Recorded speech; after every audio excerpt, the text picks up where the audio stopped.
allegiance to the flag of the United States of America and to the republic for which it stands, one nation, under God, indivisible, liberty and justice for all.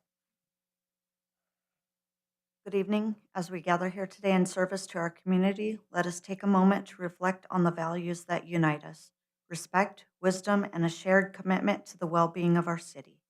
May we approach our discussions with open minds, seek understanding in our differences, and work together with integrity and purpose.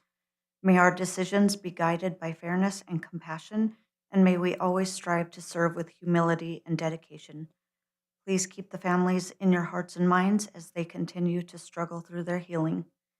With gratitude for this opportunity to lead and support one another, we begin today's meeting. Amen.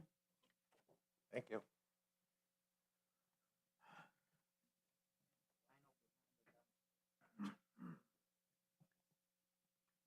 Any citizen comments?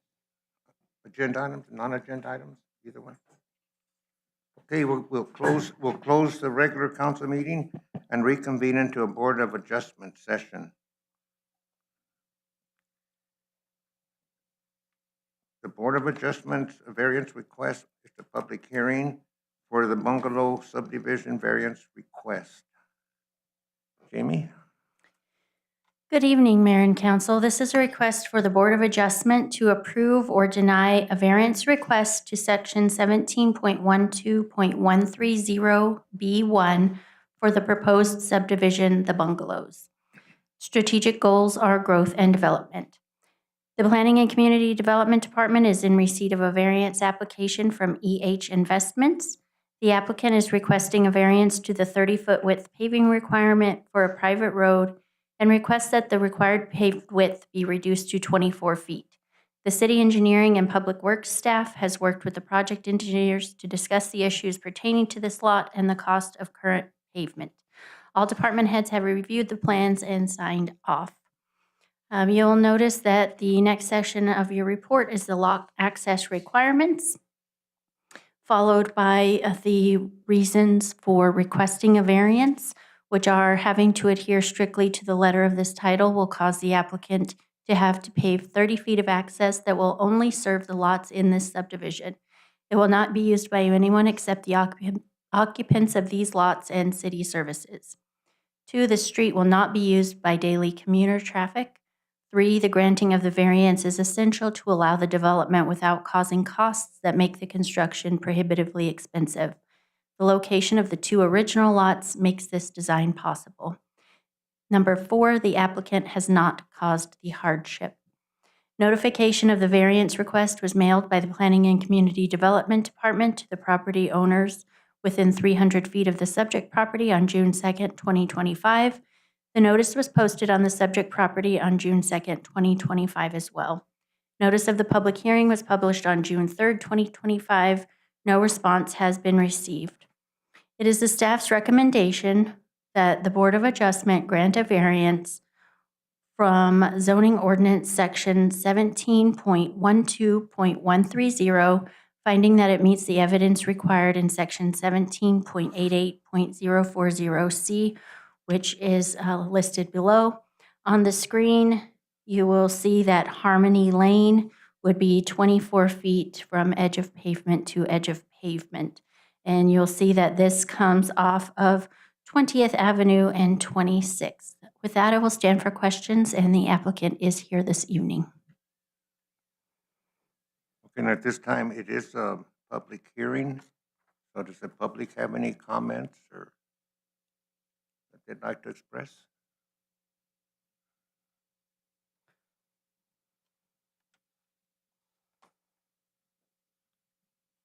I have a question, and I don't know if it's legitimate, but of this 30 feet, 10 of which is not going to get paved, are we paving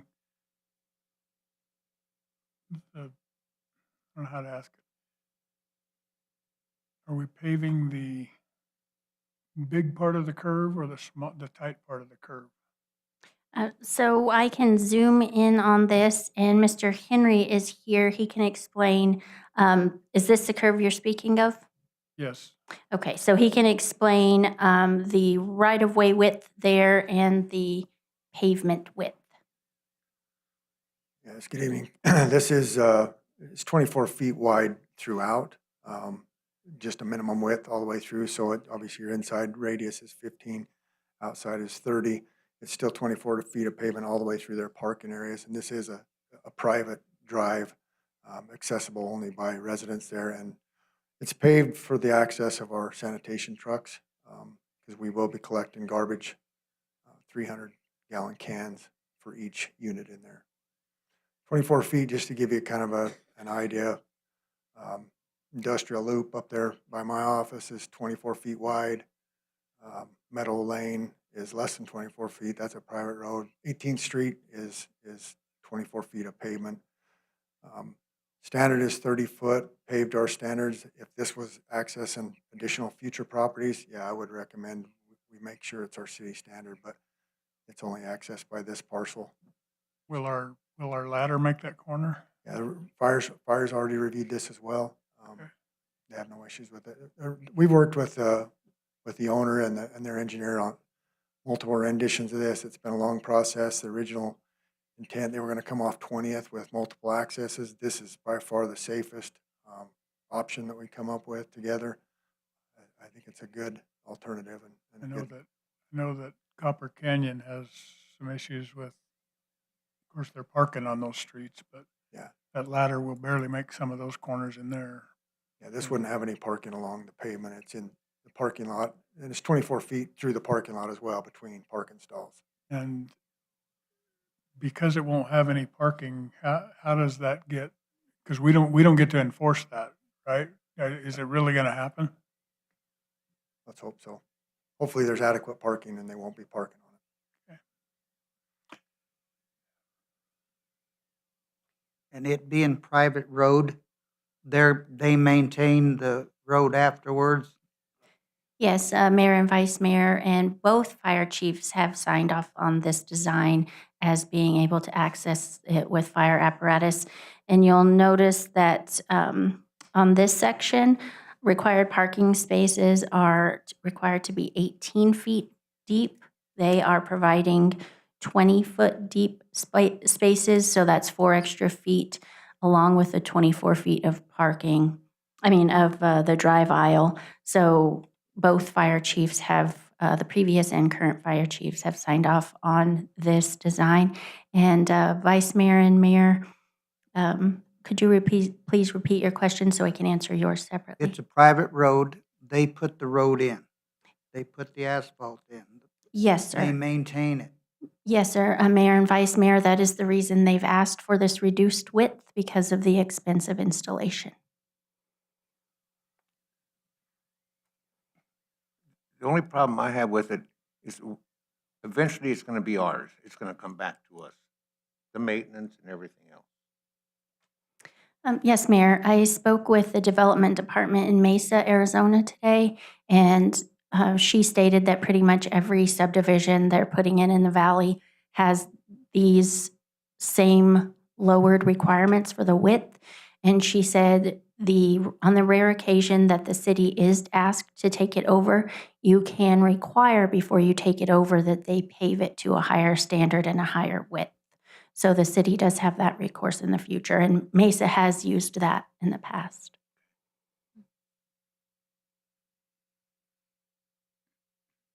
Anybody else? Yes, and Mayor, Mr. Casella has also reminded me to state that they do have a wider area to pave. It is just a cost-saving measure. You'll notice on the drawing as it is here, they do have room for the pavement. So you'll notice there are no parking spaces there. The area will actually be wider than the actual paved area for ingress and egress of residents and garbage trucks, etc. Just a note, Mr. Casellas, I have asked on several occasions that the address be added as soon as possible to these so that we can know what we're talking about. The general public, when they first see this, has no idea where we're talking about. And I don't know how much more effort I need to put into it to get this taken care of. Is there an address? Yes, Mayor and Vice Mayor, without this subdivision going through, the address would not be accurate. So right now, we have 2 undeveloped parcels. Tonight, before you, they're asking to create 6 undeveloped parcels. And so they are generally not addressed until they're ready to, once the subdivision is approved and they're ready to build. So in this case, it would be difficult to address them. Maybe in the future, we could address one that already exists, but we won't know what they'll be addressed until we know if the subdivision is approved or not. There'll either be 6 addresses or the remaining 2, or this project may not move forward. And with our addresses going to the post office and other entities, it has caused a little confusion if we address them prematurely. And one of the measures that we use to make sure people in the neighborhood know which parcel that we're working with, there is a large sign that says planning and zoning with the notice posted on the parcel. If you had noted on there that we're talking about 26th Street and 20th Avenue, that would have helped. Yes, sir, That does not have an address. I correct. know most of the time addresses are still not ready for it, but that is at least a courtesy to where it indicates where we're talking about. Where the general public, when they read this, they got an idea of where we're talking about. Correct. We could do the cross streets if that would, An indication of where we're talking Sure. about is what I've been trying to get across. sure. We could move forward with the cross streets. They're on that same corner. Thank you, ma'am. Mhm. Page 9 has 20th Avenue and 26th Street on it. Yes, we have to go into the body of the presentation. If it could be put on there as soon as possible, it helps the thought process right off the bat. Sounds good, thank you.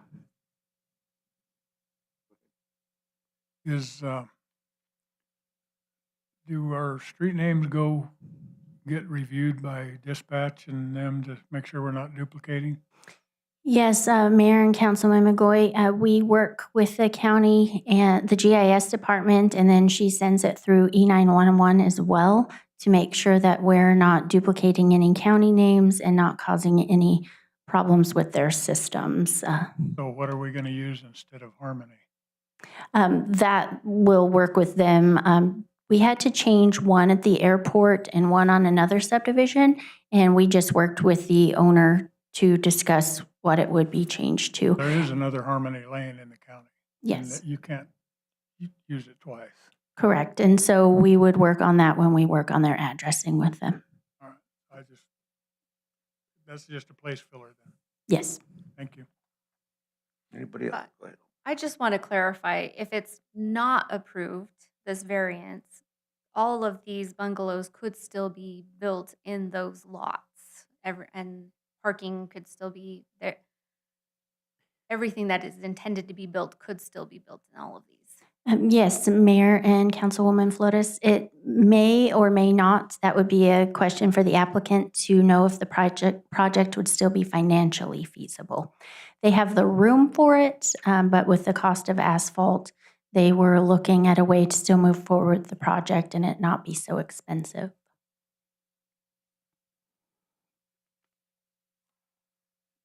Anybody else? If not, Jamie, thank you. And we'll close the public hearing and reconvene to item number 3, EH Investment Variance Request Approval or Denial. Yes, Mayor and Council, this is a request for the Mayor and City Council to approve or deny the final for the variance of the bungalows for the proposed subdivision of the reduced paving width to 24 feet. The strategic goals, background, and analysis are as previous stated in the public hearing, and with that, I will stand for questions.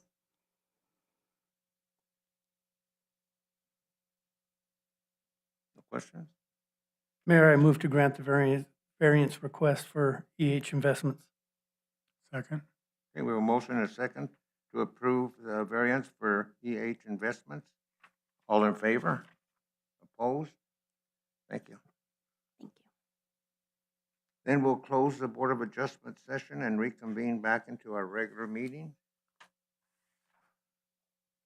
Item number 10, everybody have a chance to review the minutes of June 5th and June 9th council meetings.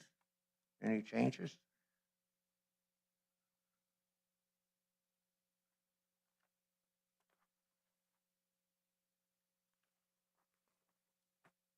Mayor, I move we approve the minutes for the June 5th and June 9th council meetings. Second. Okay, we have a motion and a second to approve the minutes of June 5th and June 9th. All in favor? Opposed? Item number 2, approval or denial of the final plat for the bungalow subdivision. Jamie?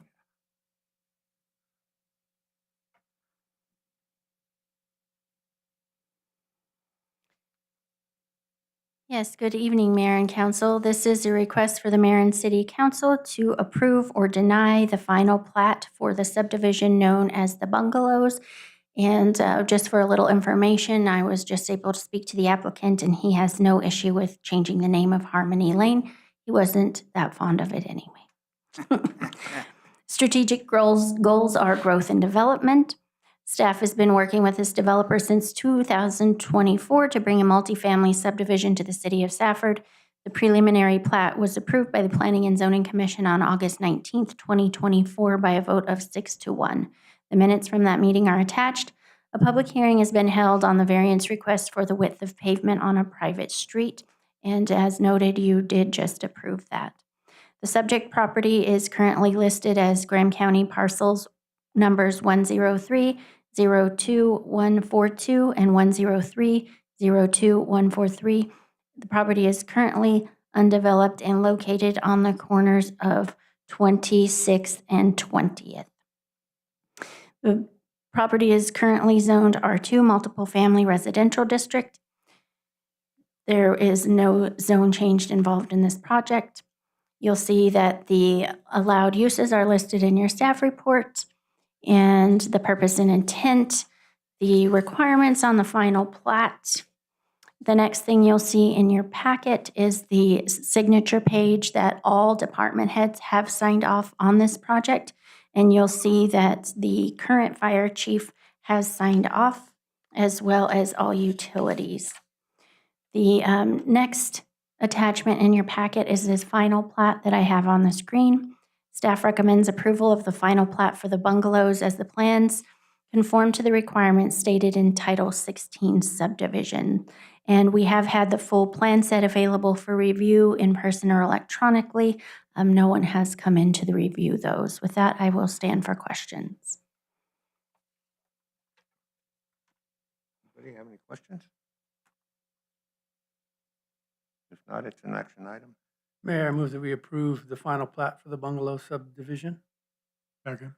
We have a motion and a second to approve the final plat for the bungalow subdivision.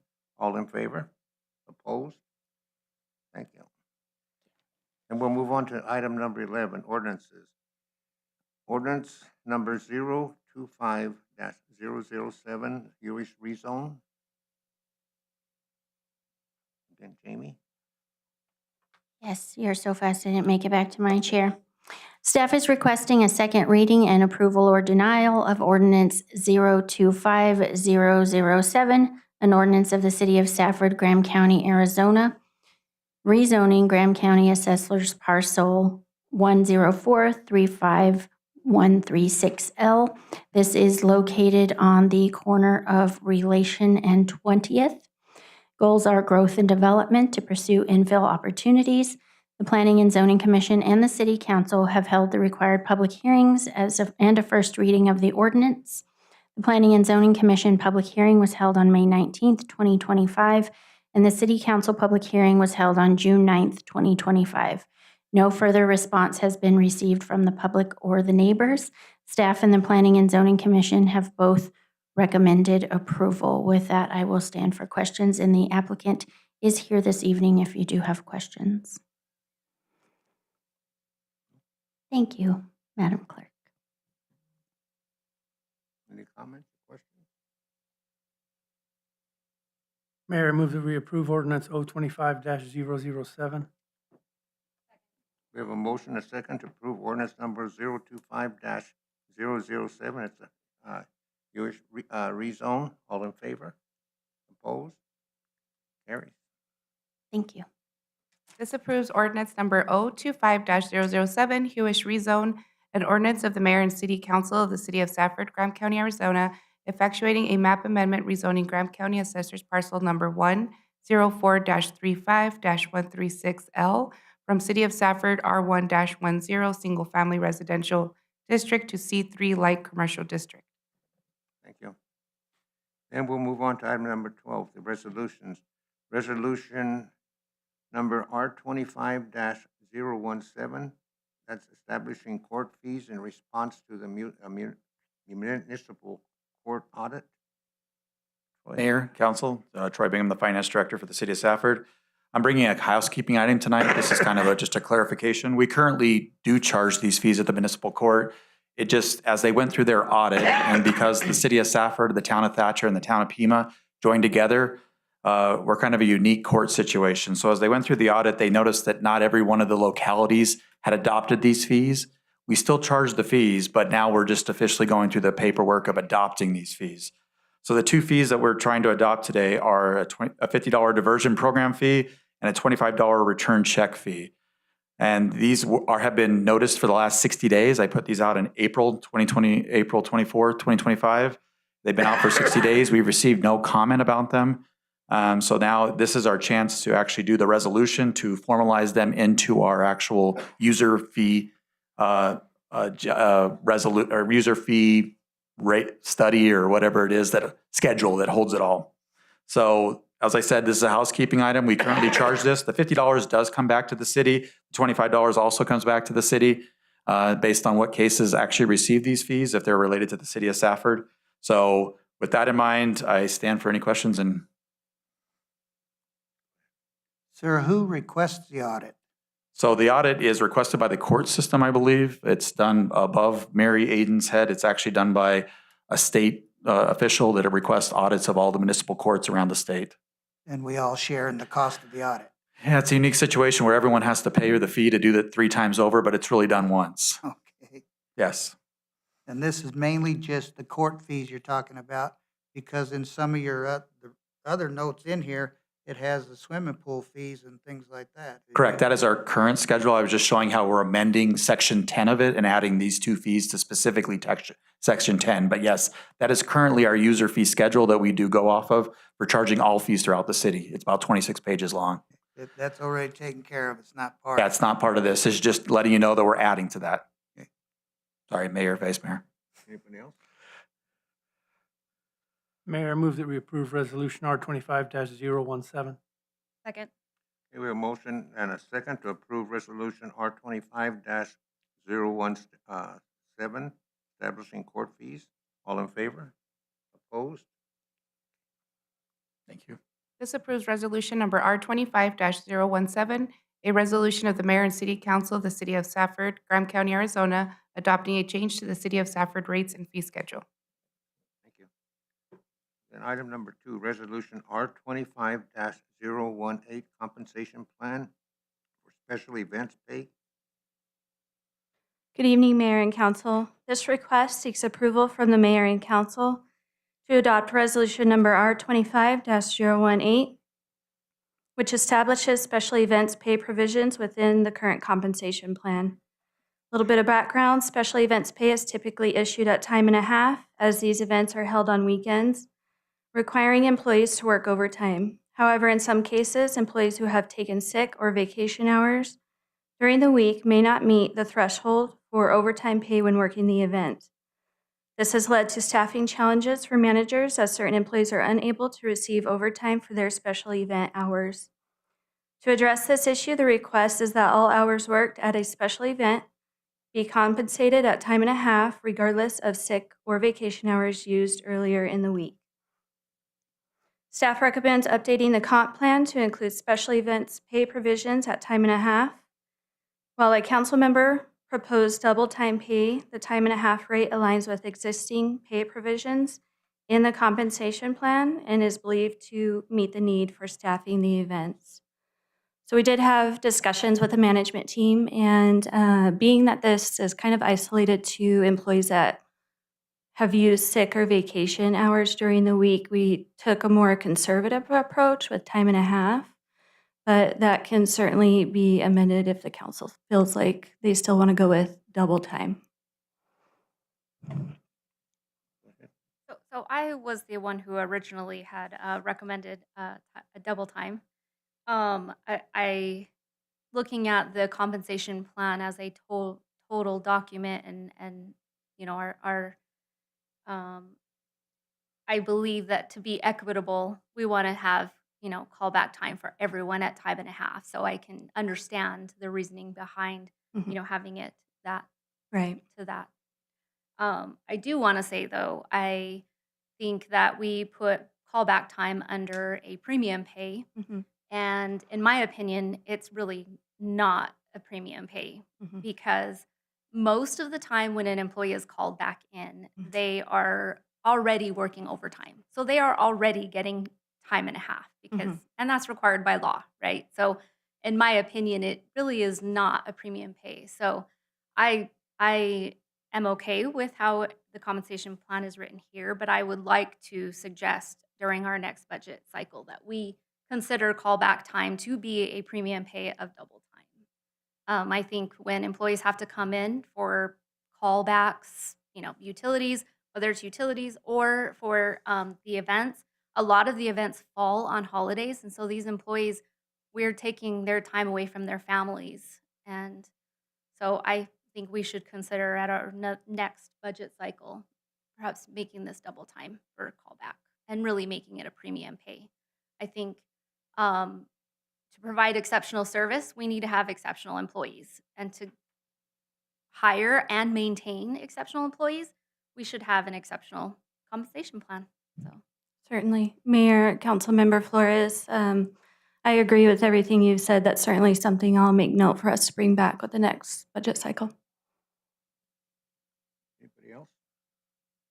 And I guess devil's advocate, when I made inquiry about this, when I was asked about it by staff to look into this, staff said that they weren't for it. And now they're saying that they are for it. So I'm not quite sure where that's coming from now. Mayor Ortega, Vice Mayor Lopez. We had internal discussions in terms of bringing the idea forward. It was mostly the departments that actually use these types of staff that felt it may create some internal issues with having a difference between double time and time and a half. So we thought, let's bring it at time and a half based on input we got from department heads, again, who manage these people. But it's always an open discussion. So the goal was to bring it at time and a half. If council chooses to make it double time, we could do that tonight. Otherwise, we could bring it back and look at it comprehensively. But not everyone always agrees, even with the staff internally on the way to approach it. So we thought this was a good way to do it. The pay wasn't the issue. The issue was the possibility of it being misused. And that's why it also states in here that the department heads are supposed to police it themselves. Well, and I And think if it that does. takes place, that's a good idea, but does it? That's what I was told and given the idea of why it wasn't staff recommended at that time. Well, I don't recall that, but I know I was in the meeting when we discussed it, so I was there firsthand. And I think there were more than one side as to why we were doing it. And I think some of the differences between paying some employees double time versus others time and a half might create issues. The reason we did this was to not change the compensation plan as it regards time and a half in a 40-hour work week, but still allow for extra pay for individuals who did not work that 40-hour work week to still get time and a half because there was difficulty bringing individuals out. In that discussion, it was indicated that it may create imbalances in terms of staffing, so there was a concern from a managerial perspective for the department head. We're back to the compensation again. That's not what I was talking about. I know, but that's what happened in the meeting I was in. Okay, it's up to these, but that's what I was told, is that staff did not recommend it. And so, I'd like to provide some clarification, Mayor, Council. I believe what Arnold, or I'm sorry, Vice Mayor Lopez is referencing is the original conversation was in regard to paying overtime even when somebody used sick and vacation aside from special events. And so, whereas that conversation and a lot of the staff members, city management was not in support of that concept, it did develop and become specific to special events, which is, we're in support of paying the time and a half if they've used sick and vacation during the week. But like I said, it's isolated to special events, not overtime in general. If an employee works or uses sick and vacation hours during the week, as far as overtime in general. So as far as special events, this takes care of, staffing the events, but it's not approved for just general overtime. Does that clarify your concern? No, it's a long conversation. I'm hoping that the department heads take care of what needs to be taken care of. I know they're aware of it, and I think they'll take care of it. When we have a special event, how far ahead of time are the employees scheduled for this? Because we know quite a few months ahead of time when something's coming. Do I the think it department heads varies. assign it? Is it a sign-up sheet? How is it handled? I think it varies by department, but what we wanted to ensure is that department heads were just simply doing it fairly, which is why we put that statement in the policy. But each department's a little different, and it just depends on which employees are needed for which event. So some are always needed and some are not? I'm just looking to certain see departments. for planning. I mean, because generally you can plan days off and stuff around, so I'm just wondering why.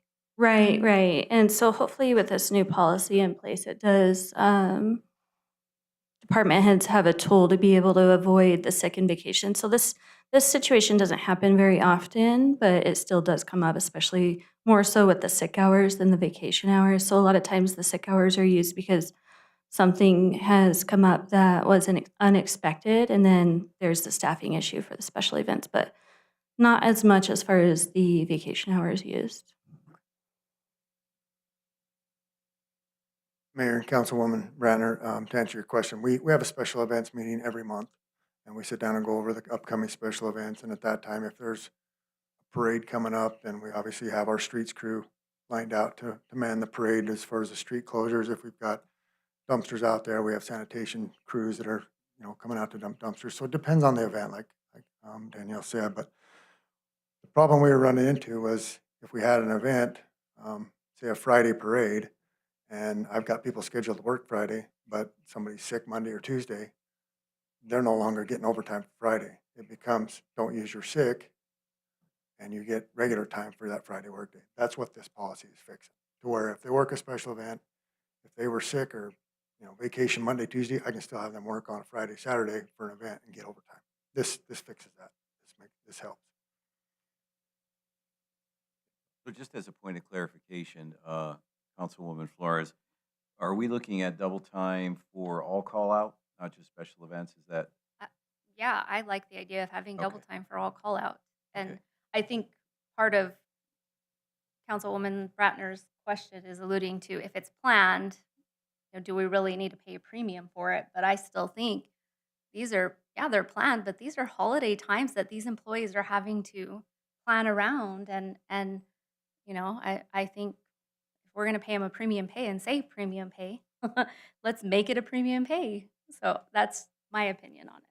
Yeah, and we did struggle. I know in particular in Public Works that, it's discouraging to someone if they got sick during the week and then you want them to come out and do an event.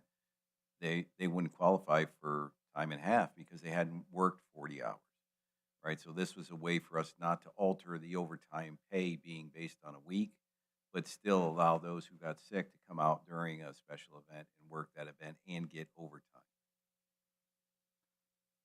Are you talking all call-outs or just special events? Yeah, I think it should be all call outs. All call-outs. All call outs.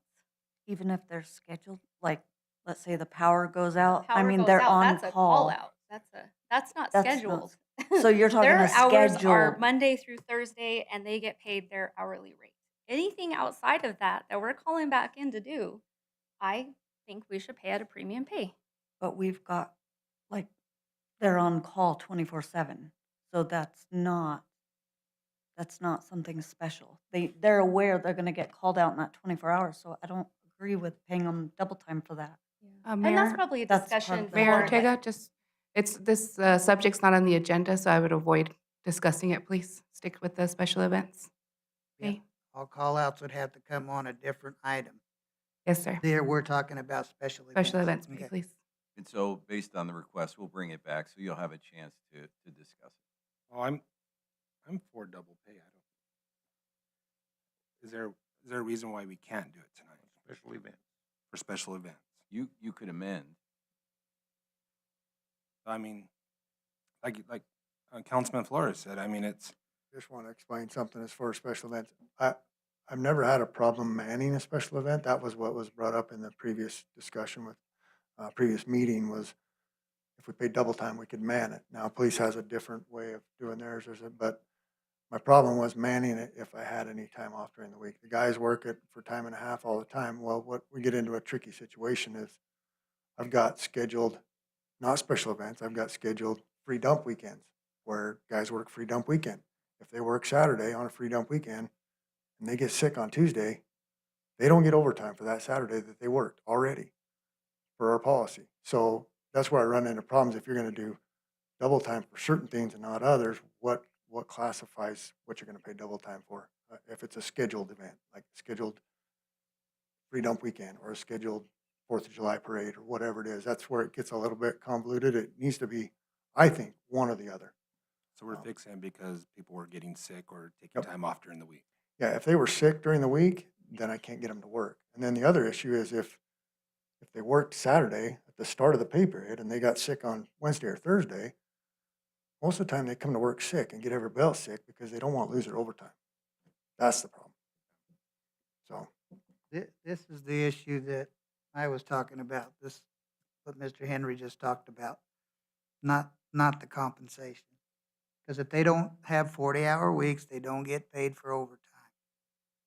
yeah, That was the issue. I had a staff member come in after a free dump weekend and work on a Wednesday, Thursday, and he got the entire staff sick. I had people out for an entire week because he didn't want to lose his overtime for working Saturday, and I don't blame him. They work an overtime thinking that, I got guys that work the pool Friday, Saturday, Sunday, 2 hours a day, every day. They work Saturday and Sunday on the start of the pay period. If something comes up and they have to take time off at the end of the week, they lose that overtime. It just becomes, they don't use their sick, it just becomes straight time. So this is just your guys, right? This is statewide, basically. The police department also. Yeah, it's a compensation. It's part of a compensation policy. Police, I don't know how. I would imagine they follow the same kind of policy, but I'm not sure. Anybody else? I wanna hear from The the chief. chief. I think the chief is going to weigh in. Good evening, Mayor and Council. So yeah, we follow the same policy. I think what the issue is, it's a special event, which usually are held on weekends and holidays. And I think maybe that's what Councilwoman Flores was alluding to, is that these are weekends and holidays. So we're pulling people away not only from their family, but now we're pulling away from a holiday. And so the justification for the double time, I think that's what maybe she was getting at specifically. So, but we still have to man the events. And we fall under a little bit different because we're 24/7 coverage. So that's our position on it. And that's what I've known from the police department being, they're pretty much having to assign people to work overtime because it's a holiday weekend. Or people don't want to work when everybody else is off, but it has to be manned. So that's what I'm saying. It's just an incentive. So John, this is Bill Sims. I agree with B. We need to get this discussion back to special events. correct. Could he repeat? I didn't catch it. So, Mayor, He said, what did Councilmember Bill say? Arvizo, to your point, there's nothing that says, no, we can't do double time for this. Like I said, we were just trying to take a conservative approach because it's specific to a small, isolated scenario, and it was simply to be conservative, but you guys can certainly amend it if you would like. I mean, What did Bill say? I didn't hear him. I think Mr. Sims is just saying, stay on the topic of time and a half for special events, not beyond it. And then you can discuss if you want to take that to double time for special events. Correct. Anybody else?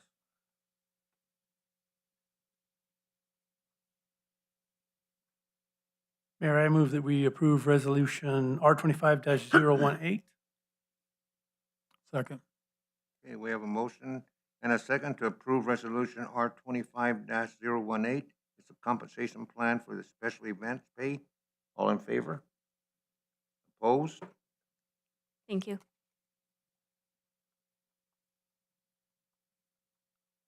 This approves resolution number R25-018 with the vote of 5-2 with Vice Mayor Lopez and Councilmember Arbizo opposing. Resolution of the Mayor and City Council of City of Safford, Graham County, Arizona, updating the compensation plan and the Human Resources Policy Manual for the City of Safford employees to include special events pay. Thank you. And we'll move on to item number 3, Resolution R25-021, designation of a Chief Fiscal Officer for fiscal year 2026. Mayor, Council, Troy Bingham, your Finance Director. Another housekeeping item. This is required by the State Auditor that we designate a Chief Financial Officer for every year that we enter. This is required by June 30th of every year. This is taking care of next fiscal year, not fiscal year 2025 that we're finishing up. This will actually take us all the way to December of 2026, but it is required by June 30th of 2025 that we pass this resolution R25-021. Without this resolution, the state auditor could hold back funding from the city of Safford if you do not designate a chief financial officer that's responsible for reporting the ALER findings as part of the audit. So with that in mind, I turn it over to the council for questions. Anybody have any questions? If not, it's an action item. Is this a new thing? Because as I was looking through the thing, I see there's only 2 other towns in the entire state that has this. So I was just wondering, is this just a new thing or?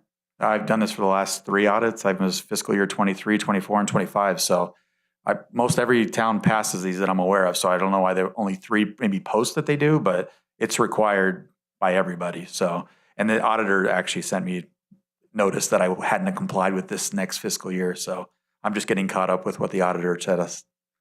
I just didn't know if this was a new law passing or if we've No, done this before. I think this one's been around since like the 80s, I feel like. It's a long time. It's just a technicality. I don't know why we have to go through it.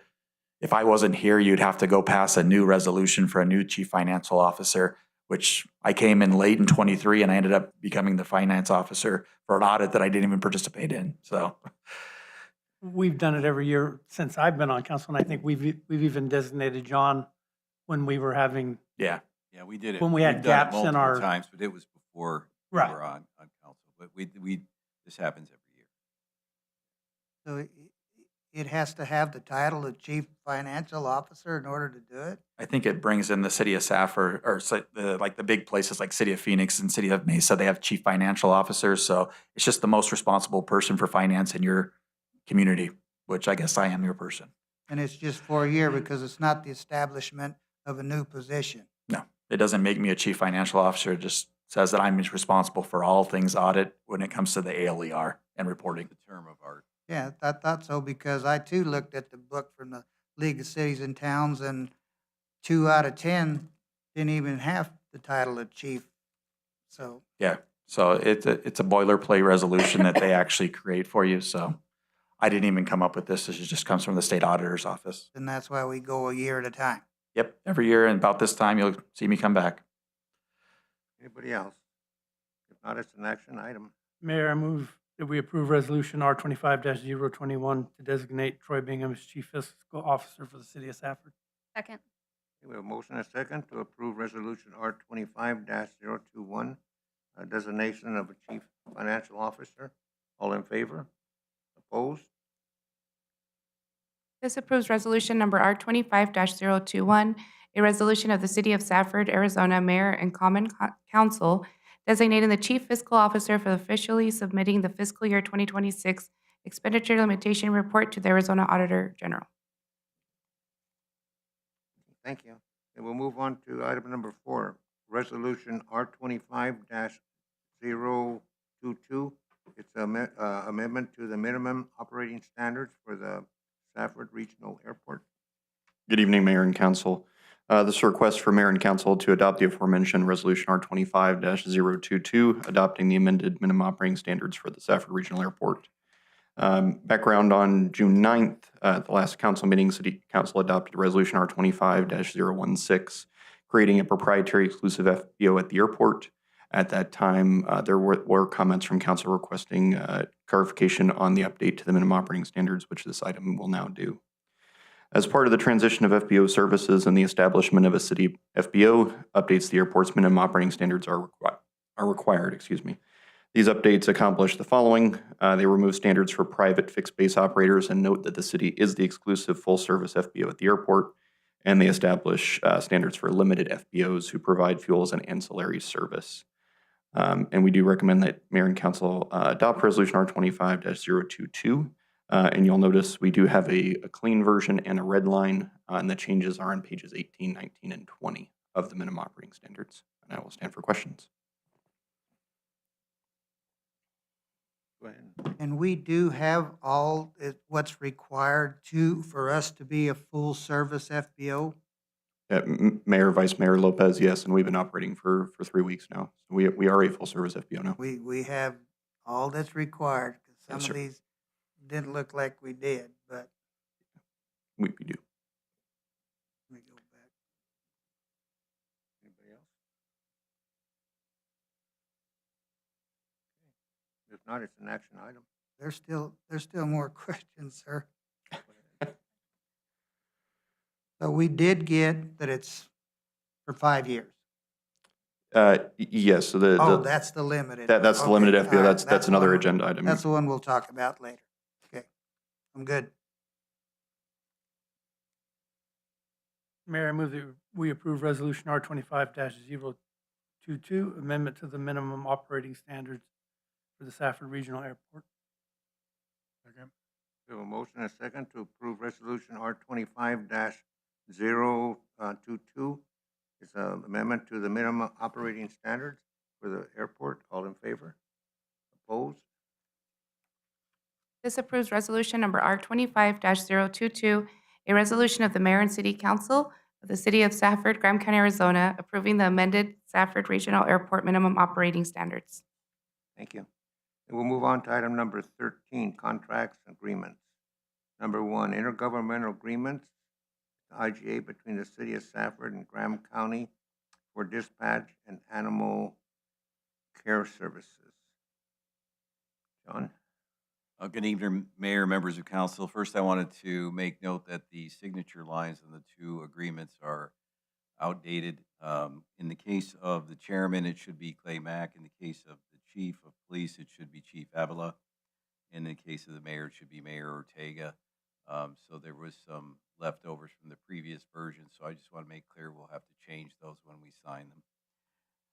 This is a request for the city council to review and authorize the city manager to execute the following IGAs with Graham County: dispatching centralized radio communications and wide area network services to the city of Safford for the period of 1 year from July 1, 2025 to June 30, 2026 for the amount of $545,209. The amount is for a 1-year extension inclusive of a 1-year increase of 2.4% based upon the percentage change in the Western Region Consumer Price Index.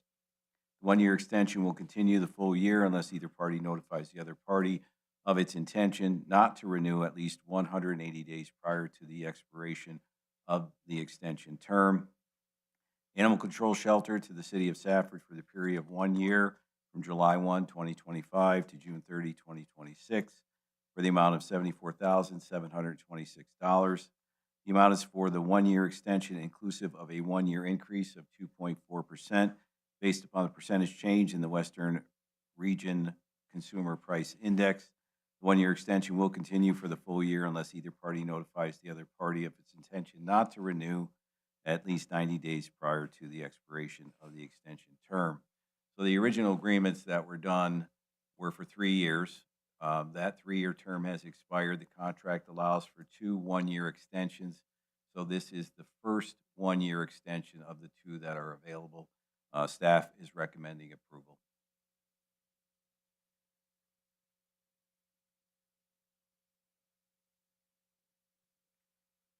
So if we approve, this doesn't lock us in for longer than a year. If we still decide to go elsewhere, we have that option.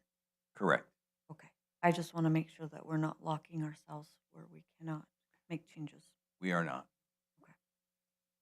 And we are not changing the agreement. All we're doing is exercising one of the options because this contract or this agreement has come to end. We're exercising our 1-year option. Mayor Ortega, Vice Mayor Lopez, that's correct. So the only things that change right now is the CPI, which is an annual calculation, and then the extended term of 1 year. All provisions within the contracts themselves are the same. Okay. Mayor, I move that we approve the intergovernmental agreements between the City of Safford and Graham County for dispatch and animal care services. Second. Okay, we have a motion and a second to approve the IJ between the City of Safford and Graham County Dispatch and Animal Care Services. All in favor? Opposed? Carries. Then we'll move on to item number 2, inmate labor contract with ASPC in Safford. Good evening, Mayor and Council. I know you're disappointed this isn't a budget item, but it's something just as important. It is in the budget. This is a request for the Mayor and Council to approve the execution of contract number 25-045-30 inmate work contract with ASPC Safford and authorizing the city manager to execute. The strategic goals on this one are infrastructure development and maintenance and intergovernmental cooperation. The City of Safford has previously partnered with the Arizona Department of Corrections, Rehabilitation, and Reentry, specifically the Arizona State Prison Complex Safford, to provide supervised inmate labor for various municipal tasks. These partnerships have historically provided cost-effective support for maintenance projects, landscaping, cleanup efforts, and other labor-intensive services that benefit the community and enhance public spaces. The existing agreement expired on March of this year and requires renewal to continue utilizing this program. The proposed agreement between the City of Safford and the Arizona Department of Corrections, Rehabilitation, and Reentry authorizes the continued use of qualified minimum security inmates from ASPC Safford to perform supervised work for the city over a 5-year term. Inmate labor will provide substantial support to various departments and projects, including paving crew support, golf course maintenance, and general municipal labor. This collaboration also supports the rehabilitation objectives of ADCRR by providing inmates with structured work environments, skill development, and meaningful contributions to the community. Staff recommends that the City Council approve the agreement between the City of Safford and the Arizona Department of Corrections for the continued use of inmate labor from ASPC Safford. The contract promotes cost efficiency, supports public works operations, and reinforces positive intergovernmental collaboration. You'll see in your packet the attached inmate labor contract supplied by the state for us. And at this point, I'll take any questions that you have. Can I ask Mr. Henry a few questions? You can, if he wants to take them. I know I had asked you specifically about using inmate labor before and you weren't for it, and you said it wasn't cost effective for the city, so I'm wanting to know what the changes are directly from you. So as Mr. Hoschel mentioned, this contract is a blanket contract. It covers general maintenance, it covers special projects, it covers paving projects. Well, we've got opportunities to hire inmate crews to help pave our T-hangers. We've got opportunities to use them at the golf course. We need this contract in place in order to do that even. So this is not saying we're going to hire them for daily use like we used to have, but we have to have a contract in place with DOC in order to have inmates, period. But we don't have staff out at the golf course, so how would we utilize them? Wouldn't we have to? It would be have- supervised. Okay, And so we would we've, have- we've used them in the past for certain events. We used them for special events where we bring them in with a supervisor and they'll set up tents for a special event. They'll come in on a Sunday with the supervisor, tear that down. Those kind of things is what this contract allows us to do. Okay, so this isn't the day-to-day cleaning up the roads? This isn't the day-to-day stuff, but this does allow us, if we want to go back to that, we could, under this contract, go to that. Thank you. It also allows for the state to have their own supervisor. Yeah, when we worked with the state on this one, that was one of the needs that we provided them to change the contract, their blanket contract, with the concern of us having to supervise and that not being cost effective for us. So we had the state, working with the state contract services they have, added in the opportunity for a officer run crew. So they put in the contract that if we would like an officer run crew, we have that ability now. So not having to be supervised by a city staff member, but rather an officer come and supervise the crews to do it, or a qualified staff member at ASPC Safford to come and supervise those crews. Would that be at a cost to us? That is correct. So we will have to pay the cost of the officers' pay for those hours that they work and supervise, or in some cases, the qualified staff member at the complex. And have we already included, was this in budget? I don't remember seeing anything in the budget. We had budgeted in Public Works for, I believe it's 15,000, 11 or 12,000, 11 or 12,000 going forward. That was in prior year actuals. We carried that number forward. We had the conversation with the Department of Corrections early on in our budget process in January that we were going to renew this contract. And at that point, I had approached them about the officer run crews. With a little bit of my background, I understood that that was a possibility. And so working with our Public Works Director and then working with the Department of Corrections, we were able to accomplish getting officer run crews because they have contracts like that at other places. I see the bulk crew, not bulky, but bulk crews with an officer helping out, because we don't have anybody right now to do that, like the alleys, cemetery, things like that. That's what you're talking about. Mayor, Vice Mayor, that is one example of a crew that is run by an officer. Another crew that we have found out that within the recent years they've been able to develop out at the complex is a paving crew. So they actually have a crew that has paved all of the complex at the Safford complex and done a really good job. So when we noticed that, or when we when we noticed that happened, our airport manager, his wheels started turning on what the possibilities could be, and then also our Public Works Director on other projects. The work that they do is different than what we couldn't use them for main roads, but for a T-hanger apron or parking lots, stuff like that, they would be available for those big projects like that. Yes, sir. This was a lengthy requirements. I'm not sure, because they've whittled it down a lot they can't do anymore. But I'm not sure about the golf course maintenance, but that's for a later day. Mayor, Vice Mayor, I'm done. I can kind of in talking with the golf course and how we can kind of cost save and bring that the amount that we're having to subsidize them every year. One of the major costs they have is with their sprinkler system and moving the sprinkler heads on the front 9. They have to manually move those. And in the past, they have used the inmates to move those sprinkler heads. There's some other maintenance needs that they have out at the golf course. And so with talking with our contractor at the golf course, they had expressed the need for inmate labor again. After COVID, they hadn't had the labor out there, and they're noticing that that's a big discrepancy, that they don't have the manual labor in order to supply what they need out at the golf course. Well, I don't know how you're going to get past that barrier yet, because they're a private, they're not a government labor force out there. So that's what's one of the barriers. They're not allowed to hire them.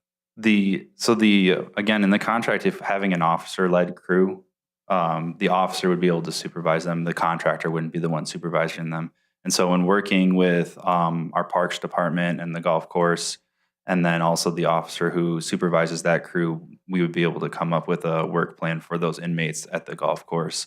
And with talking with the golf course manager, he has expressed that he wouldn't need them every single day. It would be certain days out of the week in which they would utilize the inmates. That's a hurdle you'll have to try when it comes. Mayor, just a comment. I'll be voting no on this, but just for staff's sake, it's not that I think anything in the agreement's bad or the way it's been put together. I'm just opposed principally to the use of inmate labor.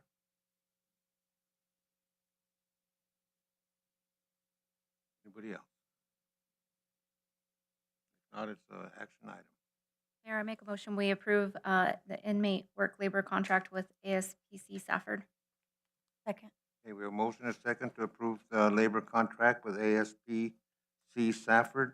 All in favor? Opposed? Okay, motion carries. Thank you. Then we'll go to item number 3, airport, the limited FBO agreement. Cameron?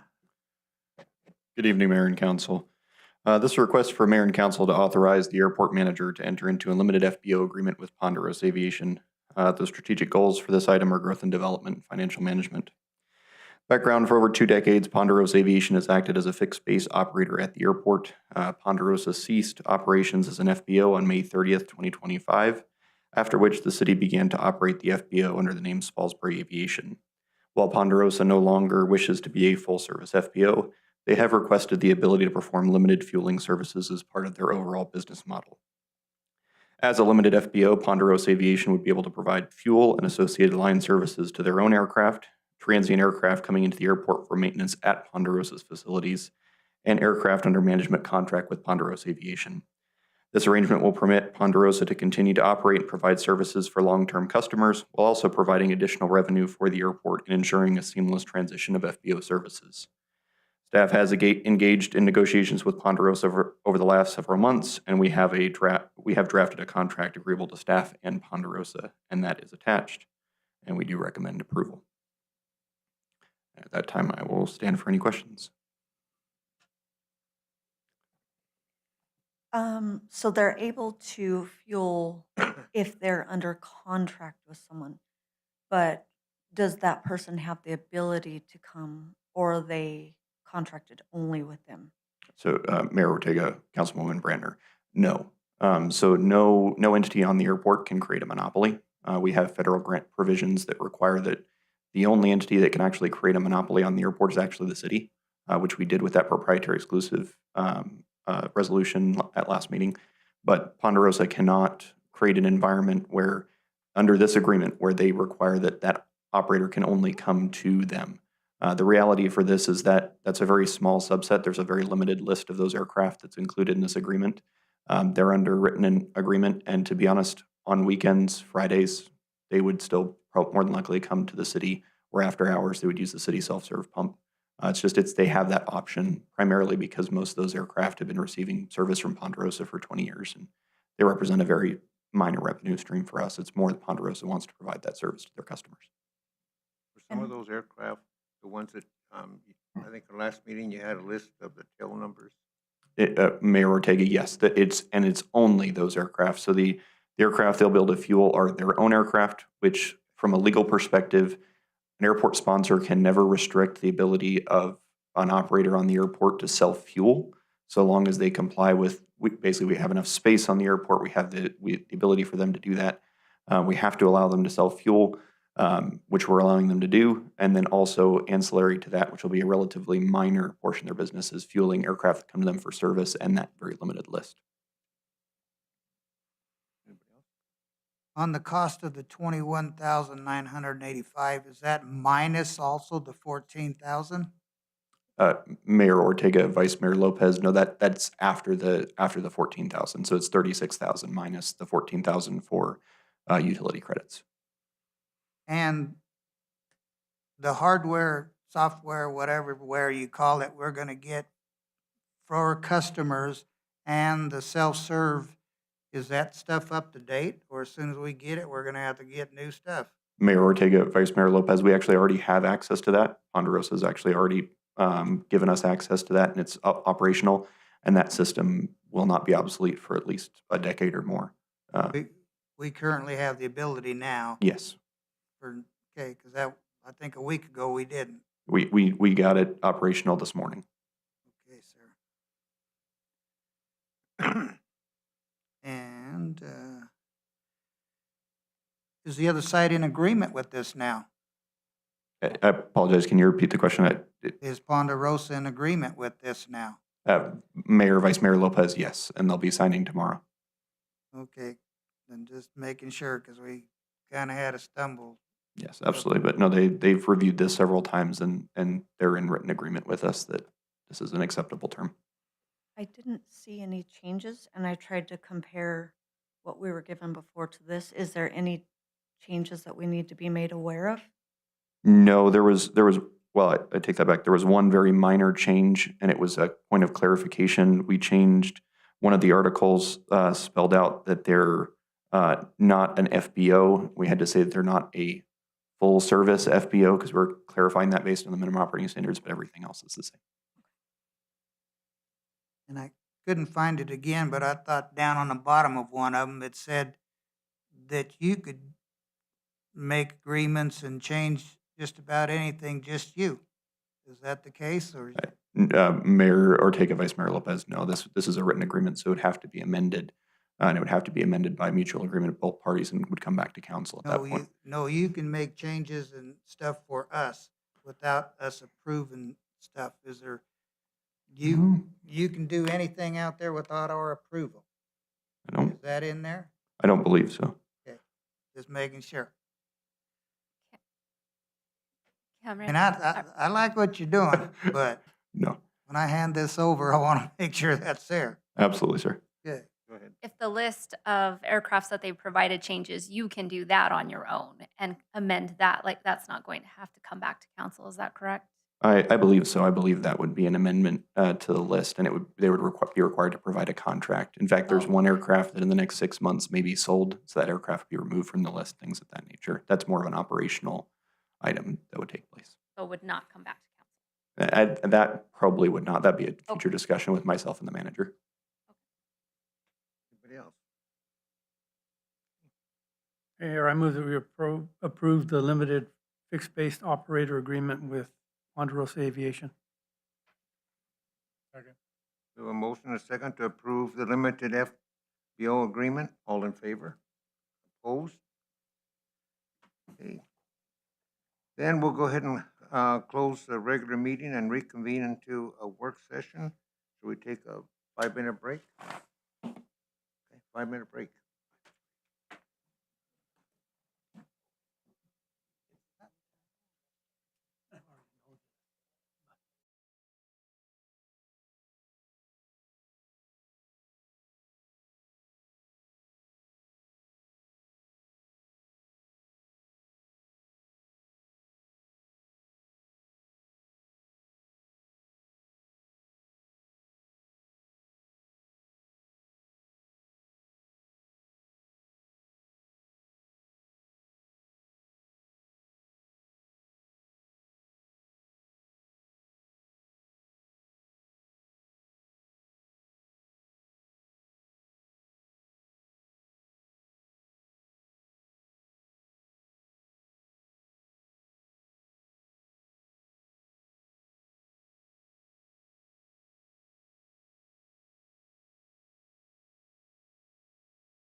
I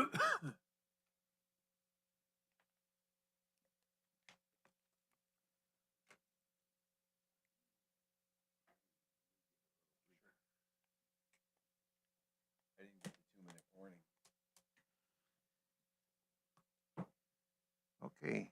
This Good work evening, session- I'm sorry, Mayor, go ahead. The work session, we're going to be discussing the utility rate study. Both John and Troy. So again, unfortunately, we're kind of still in the formal setting, but we are in a work session, so you don't have to go through the chair, and feel free to jump in and discuss. Obviously, we had a work session on this a couple weeks ago.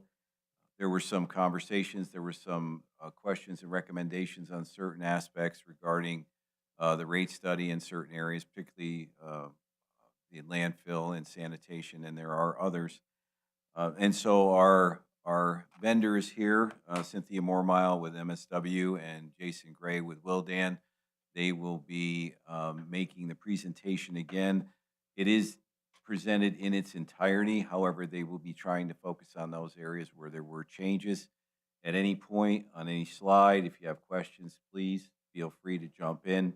We're just trying to make it move along and not repeat things, but they will go through stuff pretty thoroughly still. So with that, I will turn it over to them. And again, it's a work session, so if there are questions, jump in.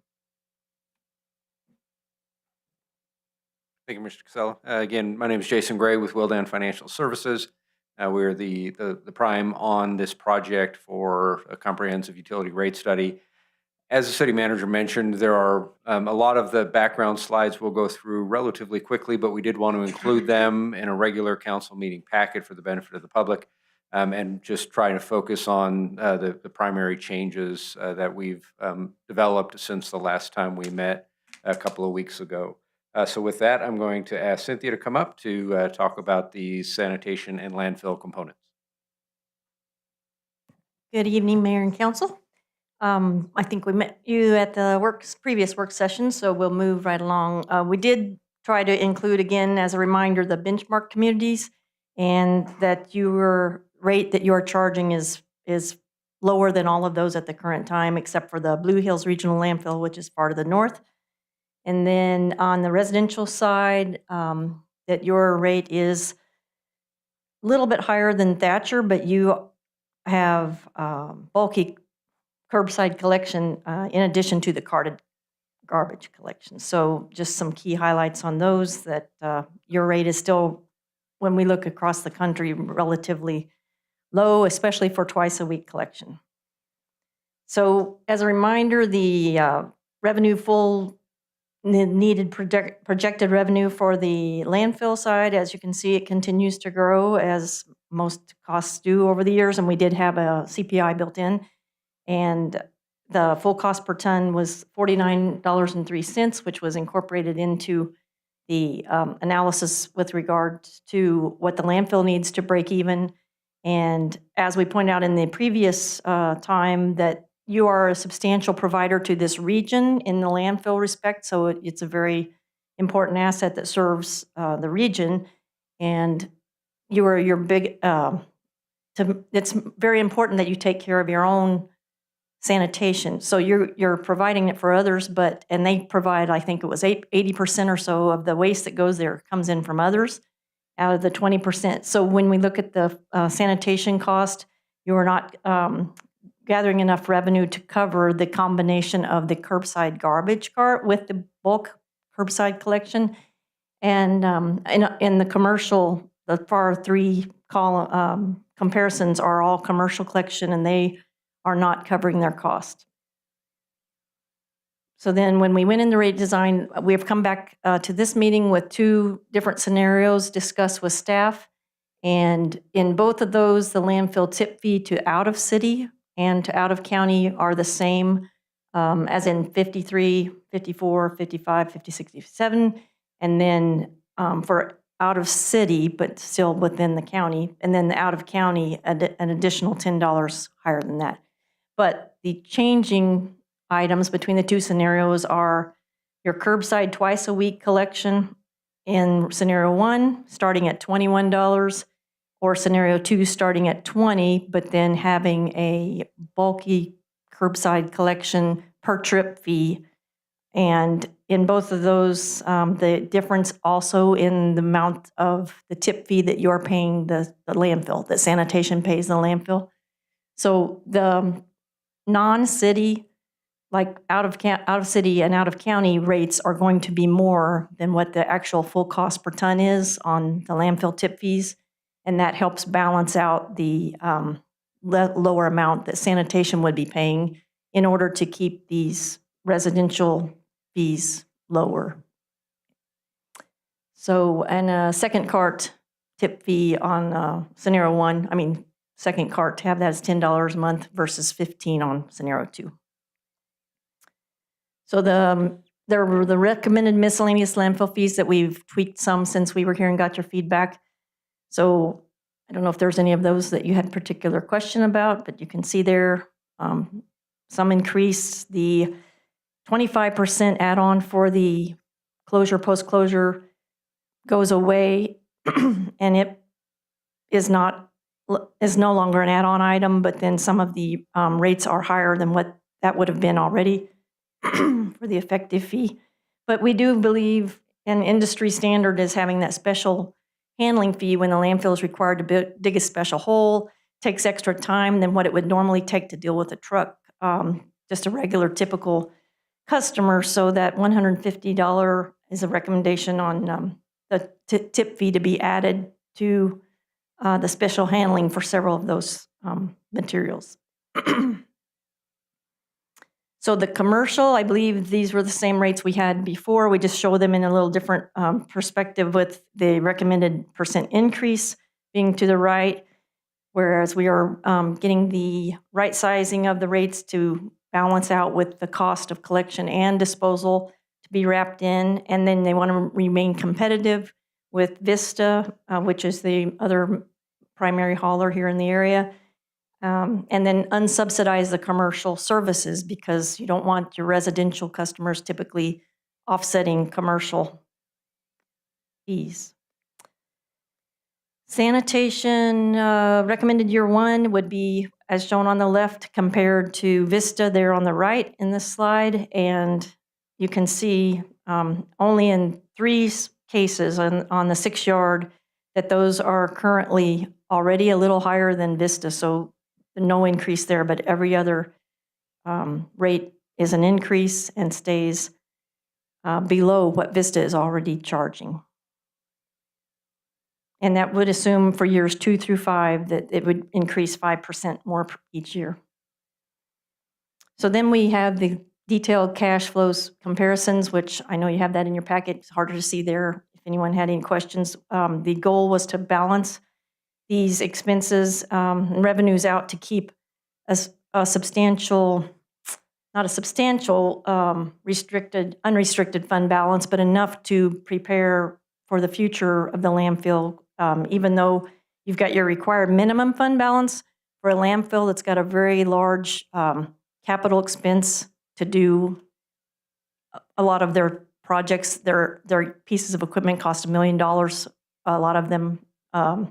So the required minimum is maybe not enough for that fund. So we have it at a higher intentionally for the unrestricted, so that some of that can be invested as well to keep from having to do that closure post-closure fee. And then the sanitation fund projected cash flow with those 2 different scenarios. As you know, one of them had a higher expense because it's paying the landfill a little higher, but then the revenue was to balance out to where they're nearly the same. They don't end up with quite the same, but it's within $60,000 different by the end of year 5 as far as the unrestricted. And you're covering your minimum fund balance in each scenario each year. What's that non-rate revenue in year 1? In That's 2027? that was a transfer, I believe, for coverage for one of the trucks that they had on order from the general fund. Thank you. So then we're to the discussion. I'll back up to the 2 scenarios. So it's showing in both scenarios that we're going to have a deficit in sanitation no matter which one we choose.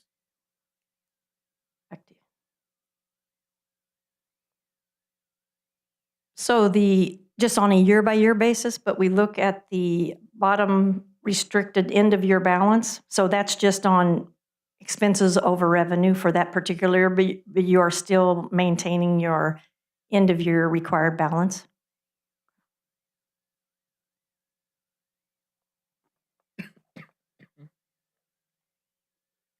Mhm. So you have fund balance that could cover through those years, is what she's saying. You are running a deficit, but you do have excess fund balance that can be used to cover those small deficits. So we're not really running ourselves, we're just running very tight. It's not running itself slowly into a hole, it's just running tight. Does that make sense? Mhm. So I thought last time when we talked, we wanted the out of county to be a little bit higher, but it looks like it's only $10 higher, and that doesn't seem like enough of a deterrent to get them not to come and dump here. Which, are you looking back at scenario 1 and 2, the original slide for I landfill, or? don't know where it went to. Yeah, page 265. Yeah.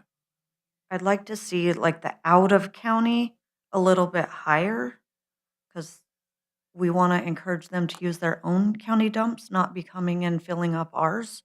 So I really would like to see their tip fee be a little bit higher than just $10 more. And I think that exceeds the cost, does it not? Yes, it exceeds the cost, and right now, we do not have a particular billing determinants to know how many tons are coming from that built into our model, so, but it can be however high you want to do to discourage keeping Yeah. them away. It's higher than those other benchmark landfills Right. currently. As long as we're discouraging them, because I Mhm. mean, $10 is It would be $10, but cost if we, ineffective for them at this point.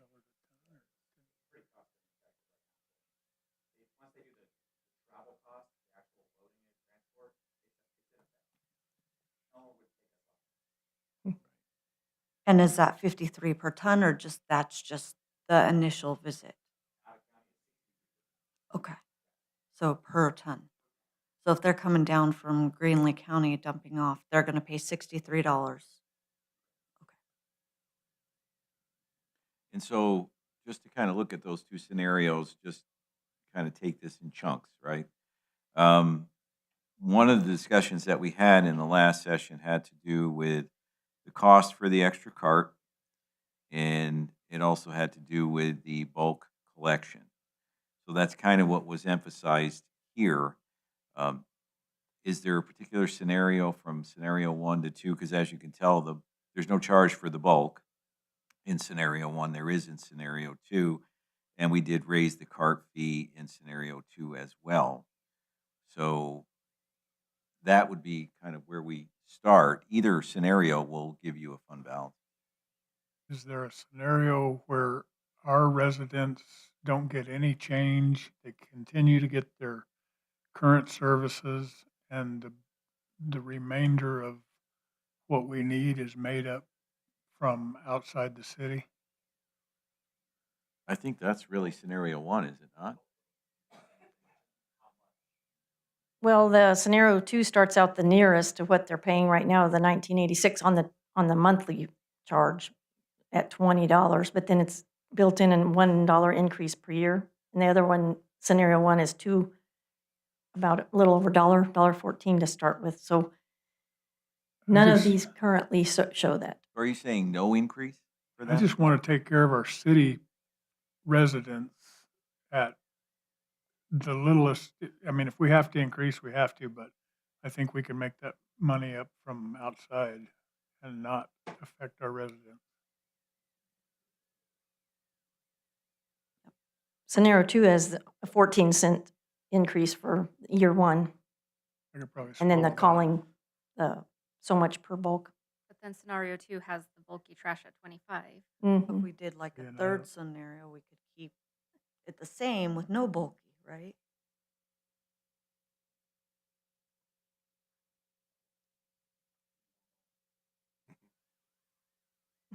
Not After your charged. experience this week, do you want curb pickup? I want curb pickup.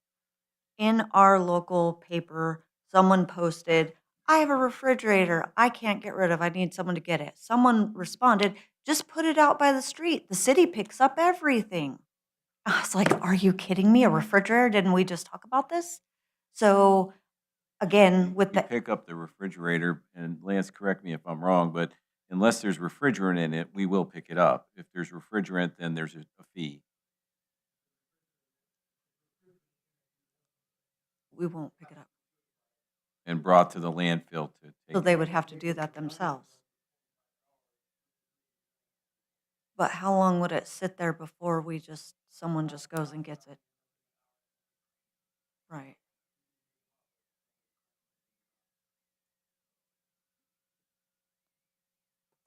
I did run a test on it. I cut up a bunch of my leaves that I normally cut into, and I just left big long limbs because I wanted to test it and see, because it's supposed to be 4 feet. So I ran the test, and I threw them out there on Sunday by the road, and sure enough, I came home for lunch on Monday, and they were gone. Didn't matter they weren't bundled. It didn't matter they weren't the right size, which I'm fine with, mind you. I want our city clean, but I wasn't contacted to be told, hey, bundle them or anything. So I just wanted to see how it went. But thank you.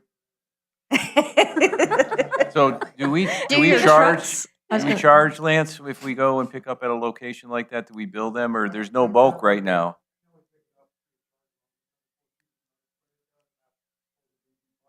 Mhm.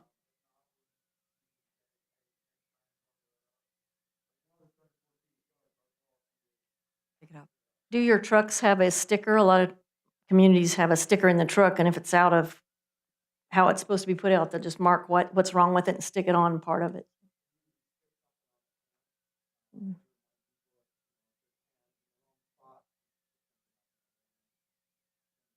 So I just want to point out, scenario number 2 changes that behavior. You wouldn't be able to do that under scenario number 2. You would have to actually agree to pay $25 before we come out. That's why I said a third scenario.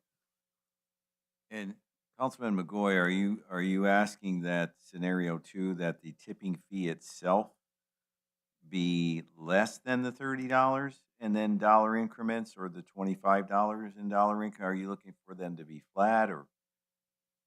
I'm blind enough that I can't see the numbers, but I'm asking that we make no changes to our city residents' fees or services.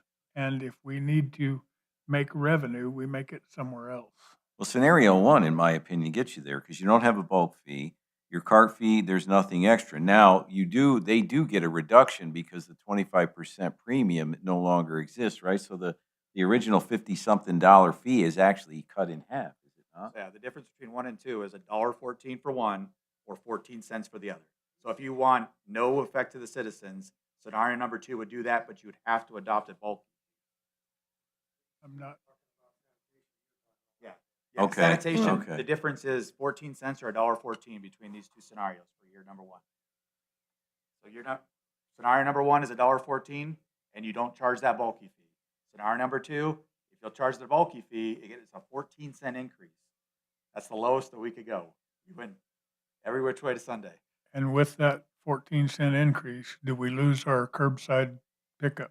It's a $25 fee if you call. I don't want that. So I want us to continue to clean our streets. the best we could do was $1.14. Then scenario number 1 would be the scenario you would choose for that. When commercials dump like Vista, what is their tip fee? Will they drop to the 25? No, they are second line They're the there. second one, so they'll be paying that $53. They currently pay $52.50. They'll go up 50 cents in the first year, and then every year they'll increase $1. But could they argue that they're part of the city? Because They it says cannot- out of city. We take care of all city residents are taken care of by our sanitation. Okay. They're definitely out of city. That's or where commercial. Okay, They could be commercial in city, so I guess they could argue that. But if you want our rates, you got to let our people empty it, right? okay. That's what I wanted to know. Do we differentiate between haulers bringing from out of town and bringing from out of area and bringing from in the local area? I believe we know that by their accounts. So we have accounts that are currently established for loans inside the county. When somebody new shows up at the window, they get, again, it's But I mean, if, self-declaration of where the if trash Vista came from. brings something from Greenlee County, or if they bring it That's from one of south the- of town, how do we know the difference? So Greenlee County's landfill, my understanding, is closed on Monday. So we do still have Vista currently bringing us trash from Greenlee. We're gonna have to make a notice to Vista that rates have changed, and they need to declare that when they bring that from Greenlee County, or wait till Tuesday to empty it in Greenlee County. But that's gonna be one of those logistical things we're gonna have to change with Vista, is they can't just bring us Greenlee County and act like it's part of the county. So we could increase the out-of-county. Correct. Well, it's already $63 is what's gonna, I mean, if we do find it, I mean, we can search the trash. If we do find stuff, we can continue to bring up with Vista that the mail looks like it's come trash and bring it to our line. Is to do it. So I'd rather have our policies match the way that staff has found is the best way to do it than to change their approach. Keep in mind, you're not making any decisions tonight. All we're saying is which one are we gonna advertise? So for the next 90 days, we're gonna advertise whatever scenario you choose. You will make a decision sometime in October on which one you ultimately go with, but Yeah, we but still you're have to gonna- get the public's You're gonna opinion. advertise what they're gonna decide on, so they have to pick. In some sense, they are deciding, because they're Yeah, I gonna don't decide think what we they can- advertise, which they'll adopt. I think if you started with scenario 2, you probably could go down, but if you advertise with scenario 1, we're limiting ourselves in October. And I don't hear a lot of support for scenario 2 right now, It's only a 14-cent increase in sanitation. in terms of what, scenario 1, you mean? As a customer, I'd rather pay $1.14 more than have to pick up a phone and call somebody and arrange it. And yeah, that's You don't believe in our bureaucracy? just charge me an extra $1. That makes sense. And it is a service that not everybody uses, but it's a service that everybody can.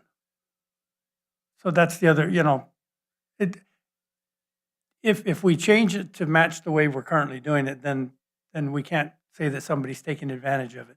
If somebody doesn't use the service, they don't use it.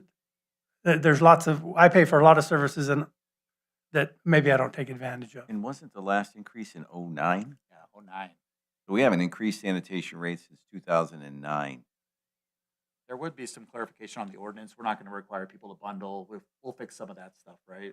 Well, that'll still be part of it. Yeah. We just need to get better at managing our policy.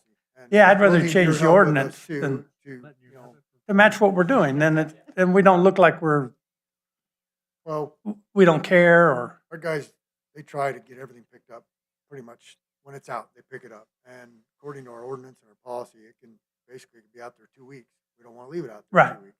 So we want to try and get more on that calling and scheduling, but maybe it's free of charge. We just got to get more on following our policy. And I have no doubt that they've worked into the version that's the most efficient. But we need to change the ordinance. Our policy needs a major overhaul. I've been working on our policy as far as our Title 8 of the code. It needs a major overhaul. We still have stuff in there that says 300-yard cans are picked up in the alley. We have, I think a once a month cleanup in the alley that's in the code. I mean, there's stuff that needs to be updated in our code, and I just haven't brought it to you yet. I haven't got there. So scenario 1 is pretty much status quo with a very minor increase over time. $1.14 for sanitation, but at the landfill, the minimum fee is changing to $15. I think people are used to paying $12.50 for a carload, not a truckload. So we will be making a little bit more on every minimum load of $15. So that was probably where they'll fill it. But City of Stafford residents still get 1 free dump a month. So you could still take advantage of that.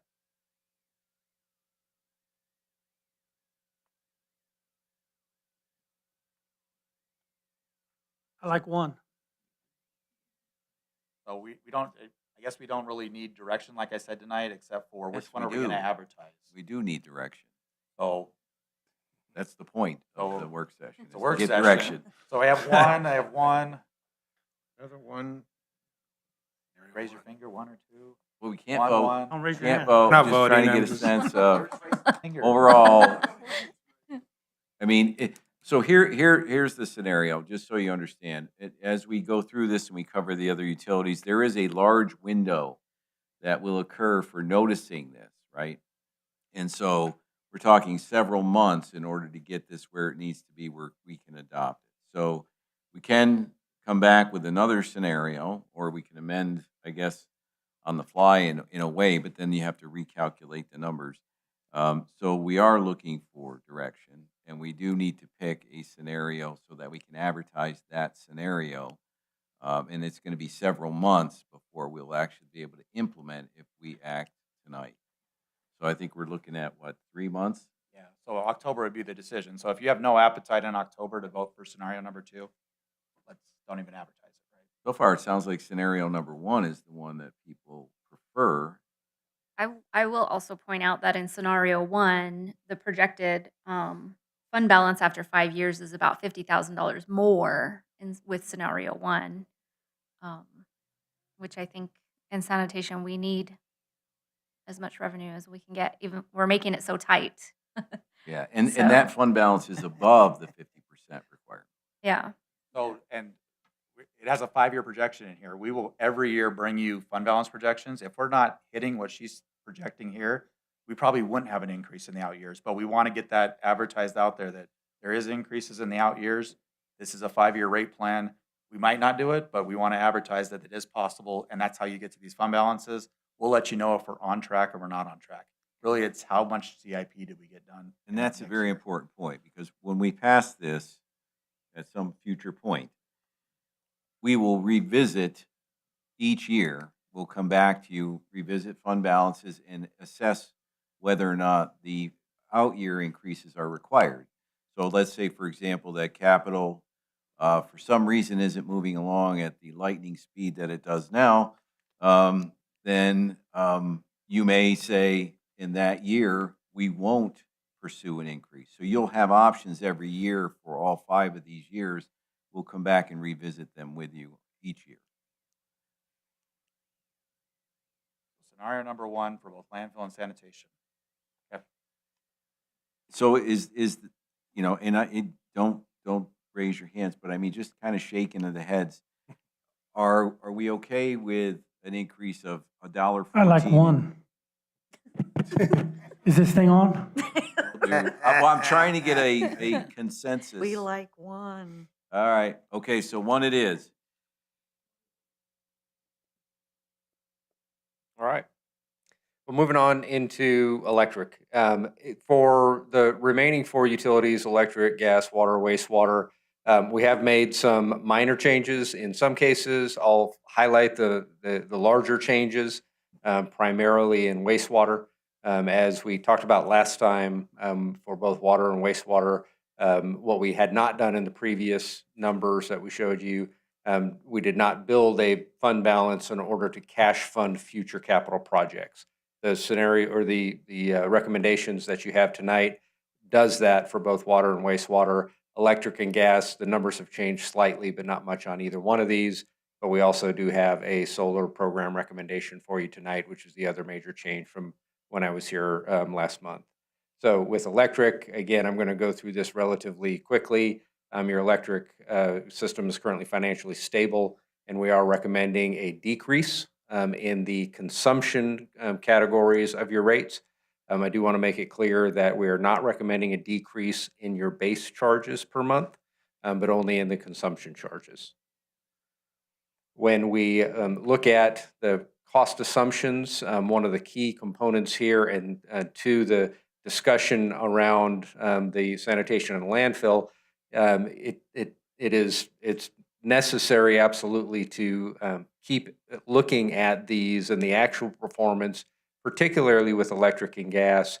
Right now, we've got forecast purchased electric cost increases at 4.7% a year, and that's just based on historical averages. But as you know, electric and gas in particular have peaks and valleys in the costs that are associated with it.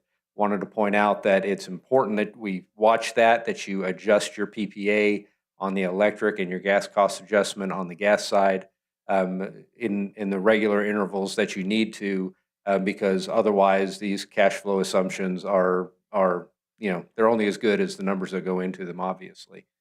The electric utility has no major capital projects within the forecast period, but does have about $1.3 million a year in capital replacement, essentially, within the system. No new debt for electric at all. When we look at your comparison right now, you are the lowest of those that we compared. And in particular, we've highlighted the sort of the central three there, which is the sample average for 1,000 kilowatt hours at 120.43, Graham County Co-op at 121.63, and Thatcher Electric at 126. Right now, for that same level of consumption, you're at 82.30. That is before the PPA for all of these particular bills. But again, you're very low on your existing electric, and we believe you can still come down. We're lower than anybody else around. Yes.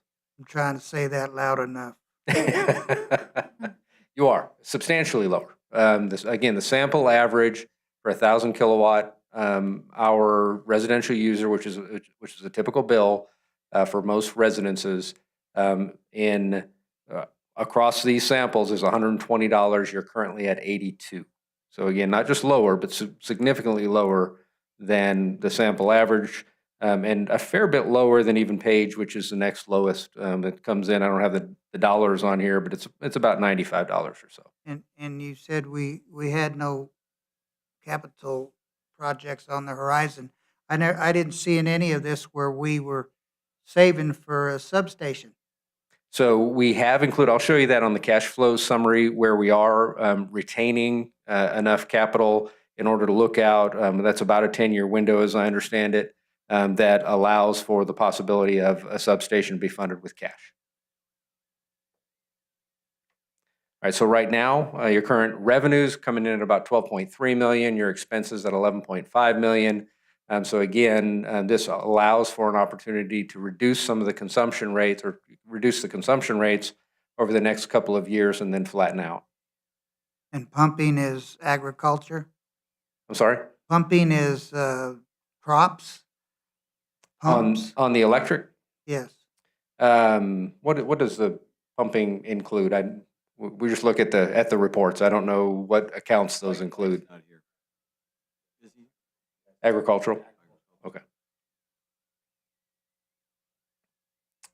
So the revenue requirement does increase over time. Right now, again, you're at about 11.4 million net revenue requirement. That is forecast to go up to about 12.25 million over the next 5 years. And again, that does include a 4.7% increase projected in your cost of purchased electric, which again, that just needs to be tracked on an annual basis. When we look at your current rate structure, you've got the current monthly base charges for residential pumping, small and large commercial. Again, we're not recommending any changes to those in year one or any of the years in which there are reductions. In the out year, I think it's year 5, we see the first increase in these, which includes an increase in both the base as well as the consumption charges. And then you've got the consumption charges over there to the right as well. The proposed rate plan, again, we'll look at kind of focus in on the residential right now. A couple of different things here. Again, we want to look at that $9. It actually stays constant over the 5-year period. The energy per kilowatt hour is the consumption charge would go from 0.0733 down to 0.0623, and then to continue to decrease until 2029. We have included in here a rate stabilization rate at 0. We want to make sure that you've got the ability to charge a rate stabilization rate and have it included as part of your ordinance and your rate structure in the event that you in the future need to do that. Right now, we're not anticipating that you need to, at least within the window of time within this rate study. But it's a good practice to have that capability, even if you charge it at a 0 right now. Yes, ma'am.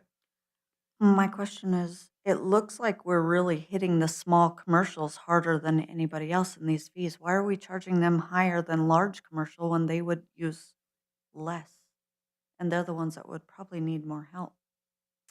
So what we did is when we look at the energy per kilowatt hour, when you look at your current rate structure, again, it's based on the different types of customer classes. And cities often can and do charge different energy per kilowatt hour on the different customer classes, or utilities often do, for a variety of different reasons. One of those largely is because utilities do tend to be the kind of services where it costs less the more you actually deliver. And so the large commercial being the largest users per account essentially, often will have, industry standard will have a lower per kilowatt hour charge than those that have either more variable or lower per meter charges. And so again, it goes with how that particular account tends to use the energy. Large commercial tends to use energy relatively flat. Residential tends to have peaks and valleys throughout the day, and so your system experiences that use differently. And then the same thing with the small commercial, that they use it differently than the large commercial does. And so as we look at the rate plan going forward, the percentage decreases are the same, and then the rate structure itself stays intact, where we've got differential rates per customer class.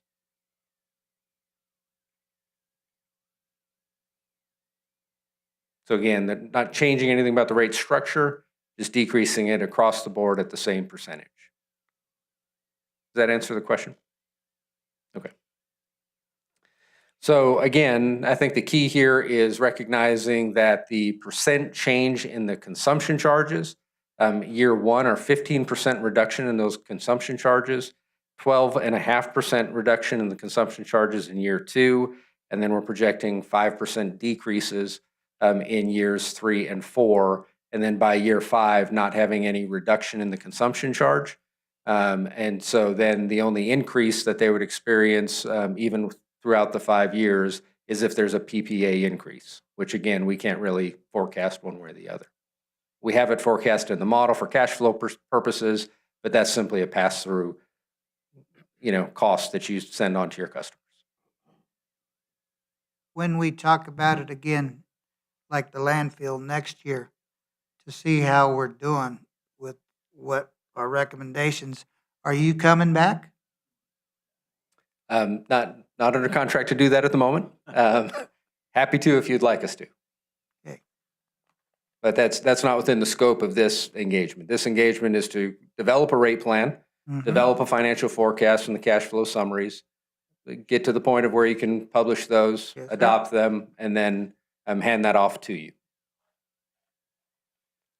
One other change that I wanted to recommend, or suggestion that I wanted to recommend that we'll include in the rate study report, unless there's objection to it, is the PPA in its current form is allowed to be looked at on a every 6-month basis. And there's a certain process that you go through to look at those PPAs.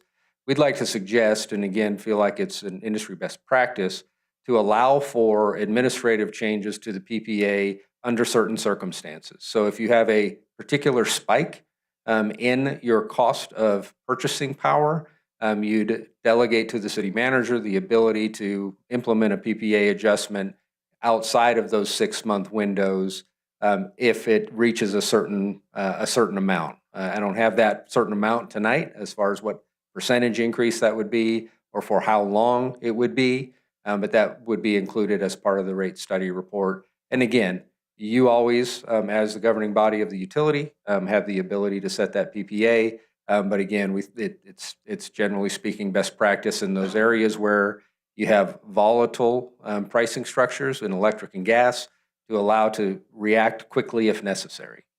Well, why wouldn't we do that? I'm suggesting you do. Yeah.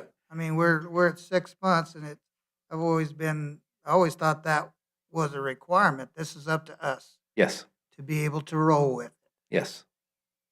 I don't see why not. Agreed. All right. Moving forward, when we look at the bill impact, a typical customer, again, typical residential customer uses about 1,000 kilowatt hours per month right now, including the PPA. They'd pay $137.30.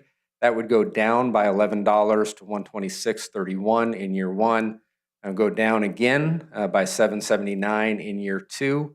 That 8% and 6.2% differs from the 15 and the 12.5 that I showed on the previous slide because this includes the PPA. That again, we're expecting to be increasing at a 4.7, but it just is what it is. It'll pass through at whatever the cost of purchasing that power is. And so if there's a 4.7% increase in the PPA, the bill would go down by 8% in year one and 6.2% in year two. The other element that brings that percentage of bill reduction down is the fact that the reduction is only in the consumption charge. It's not in the base charge, right? So that's another element that brings that percentage down from 15 down to 8% in the first year, and from 12.5 down to 6.2 in the second year. And then you can see by the fourth year, by 2028, we are looking at, again, if the PPA continues to increase at the pace of 4.7% a year, it would actually be a 0.3% increase year over year, still significantly lower, almost $20 lower than where you're at today, but then go up by 2.6% in year 5, still $16 under, almost $16 under where you are today. All right, cash flow analysis. You can see here that like some of the other utilities, you'll see that in given years, based on the capital spend in those particular years, there may be, or in electric's case, where we are looking at having a fund balance that is plenty appropriate for the need.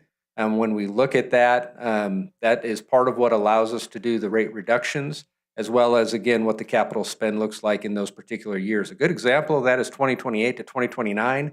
You can see a net deficit operating-wise in 2028 of $686,000, and then that reduces down to $113,000 by 2029, and that is due entirely to the extra $1 million that's being spent in capital expenses projected in 2028. And so it's going to go up and down on any given year, largely based on what your capital expenses are. But you can see here when we look at the bottom, the end of year operating fund balance right now, we'd expect 2026 to come in at $13.8 million. Your required fund balance is $5 million. We'd set aside $1 million for rate stabilization fund, where it is designated for rate stabilization in the future if you need it, and you still have $7.7 million for CIP.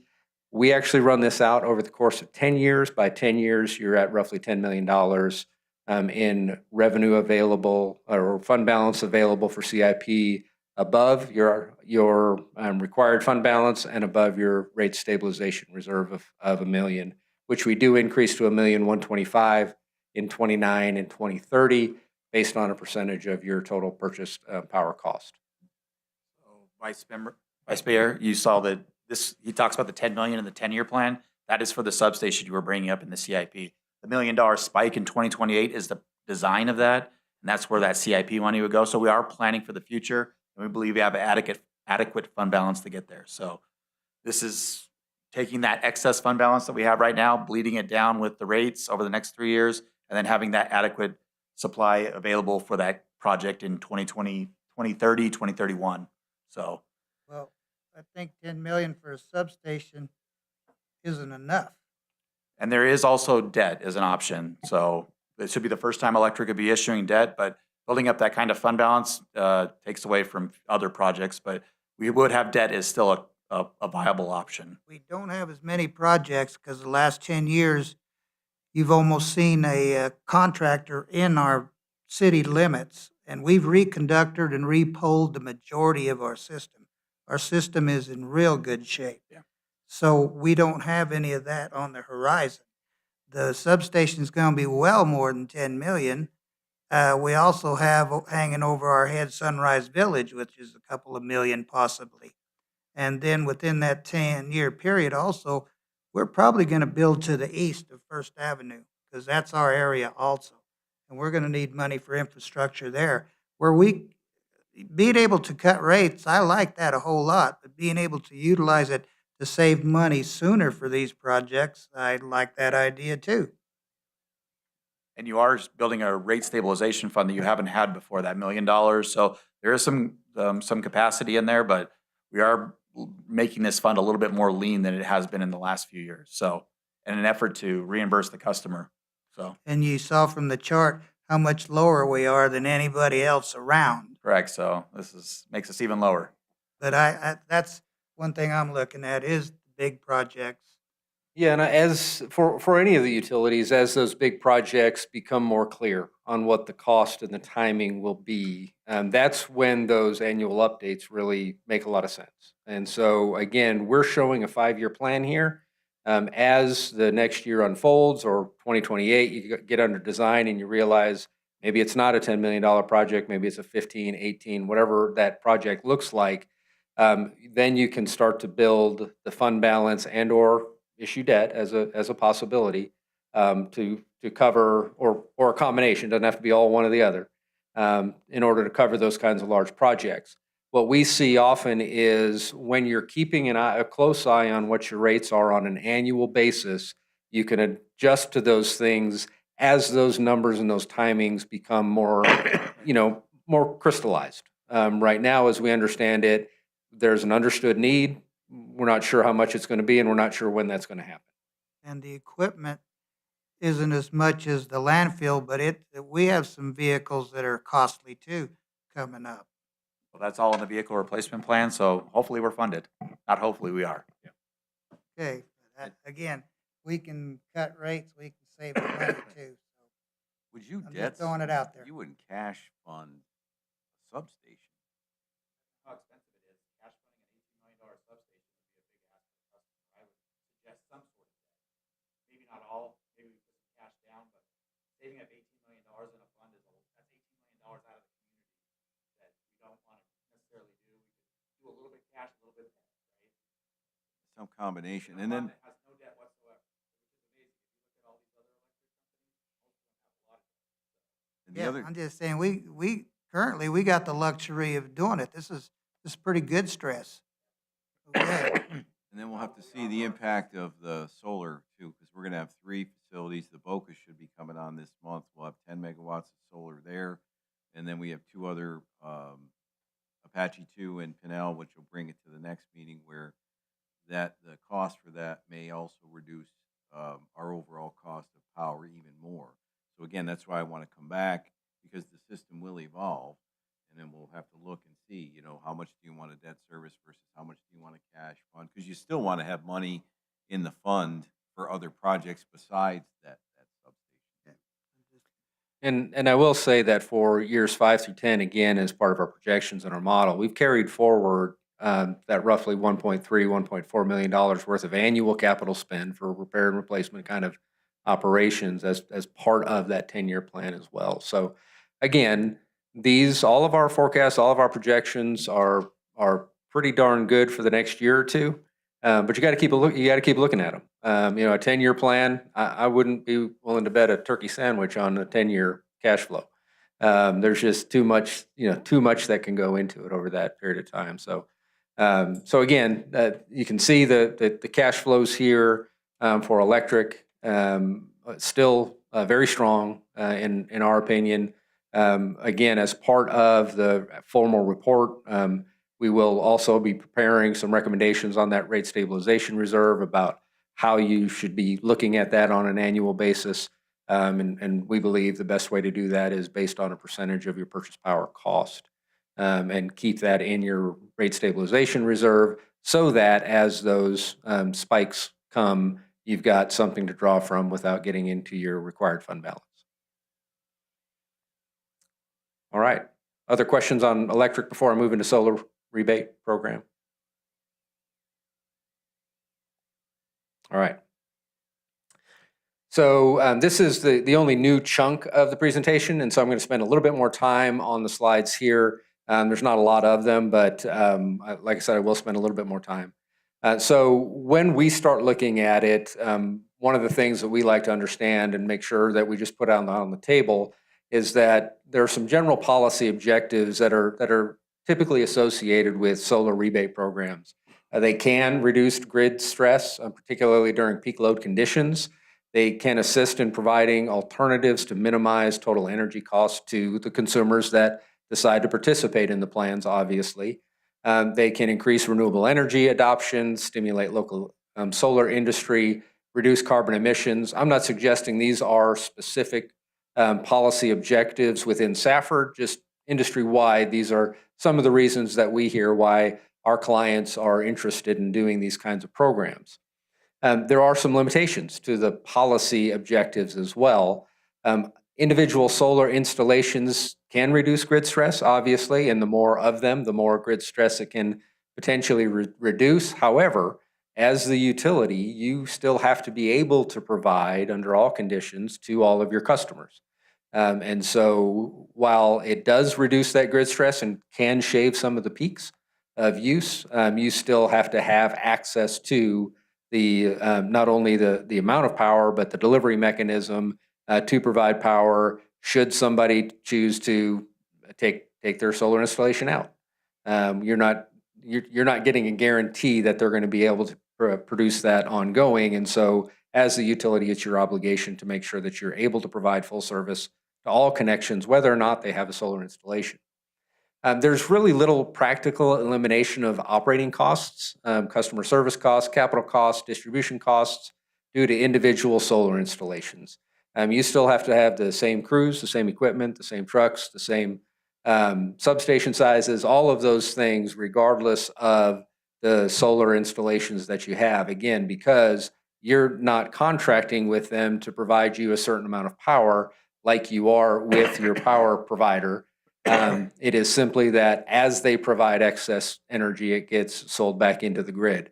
So there's really not, again, that elimination of those costs. Obviously, there's an impact on the cost of the power that you purchase.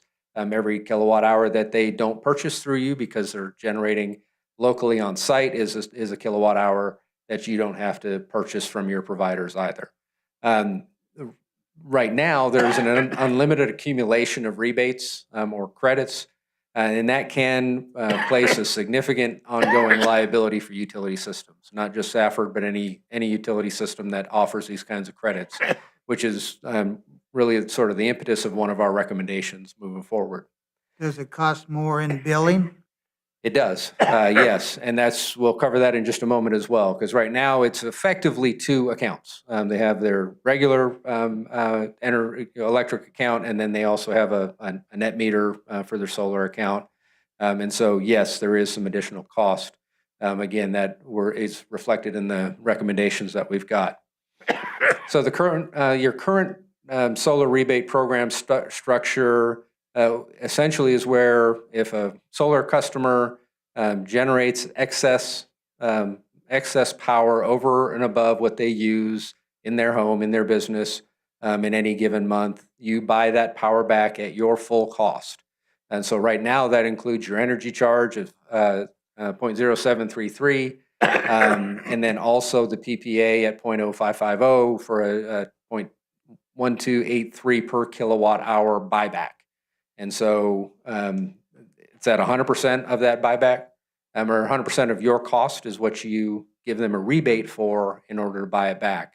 There's no timing or value caps on the accumulation of credits currently. They accumulate indefinitely. Accumulated credits are applied to the current electric bill if necessary. So if they don't generate enough capacity in order to cover their use on site, then they can essentially use those credits to go against any costs that they would have for power that they're purchasing from the grid. Currently, there's no cash outs, no transfer credits, and the credits elapse at account closure. So if somebody closes their account, moves out of town, whatever the case may be, you don't pay that out. You just close that off, and there's no more credits ready for that. The next home buyer would start accumulating credits from zero. Are we required to buy that energy back? You are not that I'm aware of, and I don't think there's any requirement for you to buy that energy back. I've got a recommendation here about how to significantly reduce the amount that you pay for that. There is a benefit to the system, again, because you're not purchasing that power from your power provider. However, I'm not aware of anything that requires you to buy it back. Okay, because whether we buy it back or not, that energy still comes back into our system. It does. That's true. Assuming our rate is known as 23.3% of their per kilowatt hour price. We've been paying 100% just because we've wanted to. You've been paying 100%. I wasn't involved in the reasoning why. Okay. So, in addition to the average rebate percentage per kilowatt hour, different systems do have varying policies regarding some charge a monthly base fee for solar customers, others do not. Some have a termination or limited accumulation. Actually, all of those others have a termination or limited accumulation of credits. And then some have either a payout or a true-up schedule, typically annually, sometimes more often than annually. So as we looked at this and discussed with staff, our recommendations are these 4 points essentially. Have an additional $6 a month solar rebate program customer fee. So those that have solar installations that want to have the opportunity to sell any energy back at whatever rate you decide back to the grid would have a $6 a month additional per month fee. As you pointed out, Mr. Vice Mayor, there's not only is there not operational cost savings for those that have individual solar installations, there is some additional billing cost that goes along with it. And so this is what the $6 is intended to recover, essentially, is to say your staff goes through and looks at not only the electric meter, but then also the net meter and figures out and tracks and keeps track of the accumulation of the credits and all of those sorts of things. And so this $6 is looking at recovering essentially that additional billing cost that comes along with having individual solar installations within your system. And in your study, you think this $6 is sufficient? We think that it is a reasonable amount. We did not do a full cost study of that, but looking at your typical residential customer fee of $9, so a solar customer would then be paying $15. They'd be paying the $9 typical electric customer charge plus an additional $6. Okay. We are suggesting that if you go down this path, that you provide a one-time payout of your existing credits. This, again, you have to look at this and say, okay, right now, the only way that those credits expire essentially is if they close their account. Otherwise, those credits stay on their account indefinitely at the moment, according to your current policy. And so in order to make a clear delineation of old program versus new program, we'd suggest you do a payout of the current accumulated credits, which we believe is about $175,000. Then we would set the rebate rate at 25% of your total energy plus PPA charges. So what if you're paying $1, they'd get a 25-cent rebate per kilowatt hour, just in sort of the simple math terms. And then limit the credit accumulation to a single year and then pay it out annually. If they have accumulated credits at the end of the year, and we've had discussions about whether that should be a calendar year or a fiscal year, that's a policy detail that has yet to be finally determined, but pay that out annually so that you're not carrying a contingent liability of having these accumulated credits on your system. And so that is sort of in a nutshell, the solar program rebate recommendations that we have, those 4 points of a $6 additional solar customer charge per month.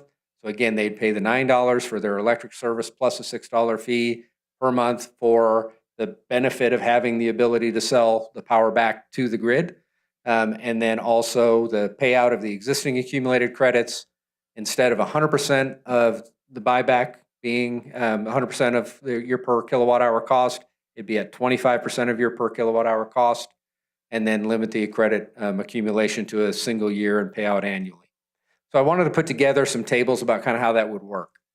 Because I realize that if you're not a solar customer and don't deal with this can get kind of confusing pretty quick. So this slide is your current program.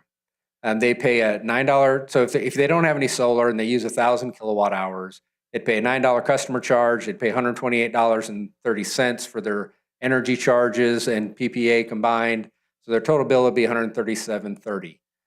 If they are a solar generator, and in this case, we're suggesting that they generate 1,250 kilowatt hours, so an excess of 250 kilowatt hours that they're able to sell back to the grid.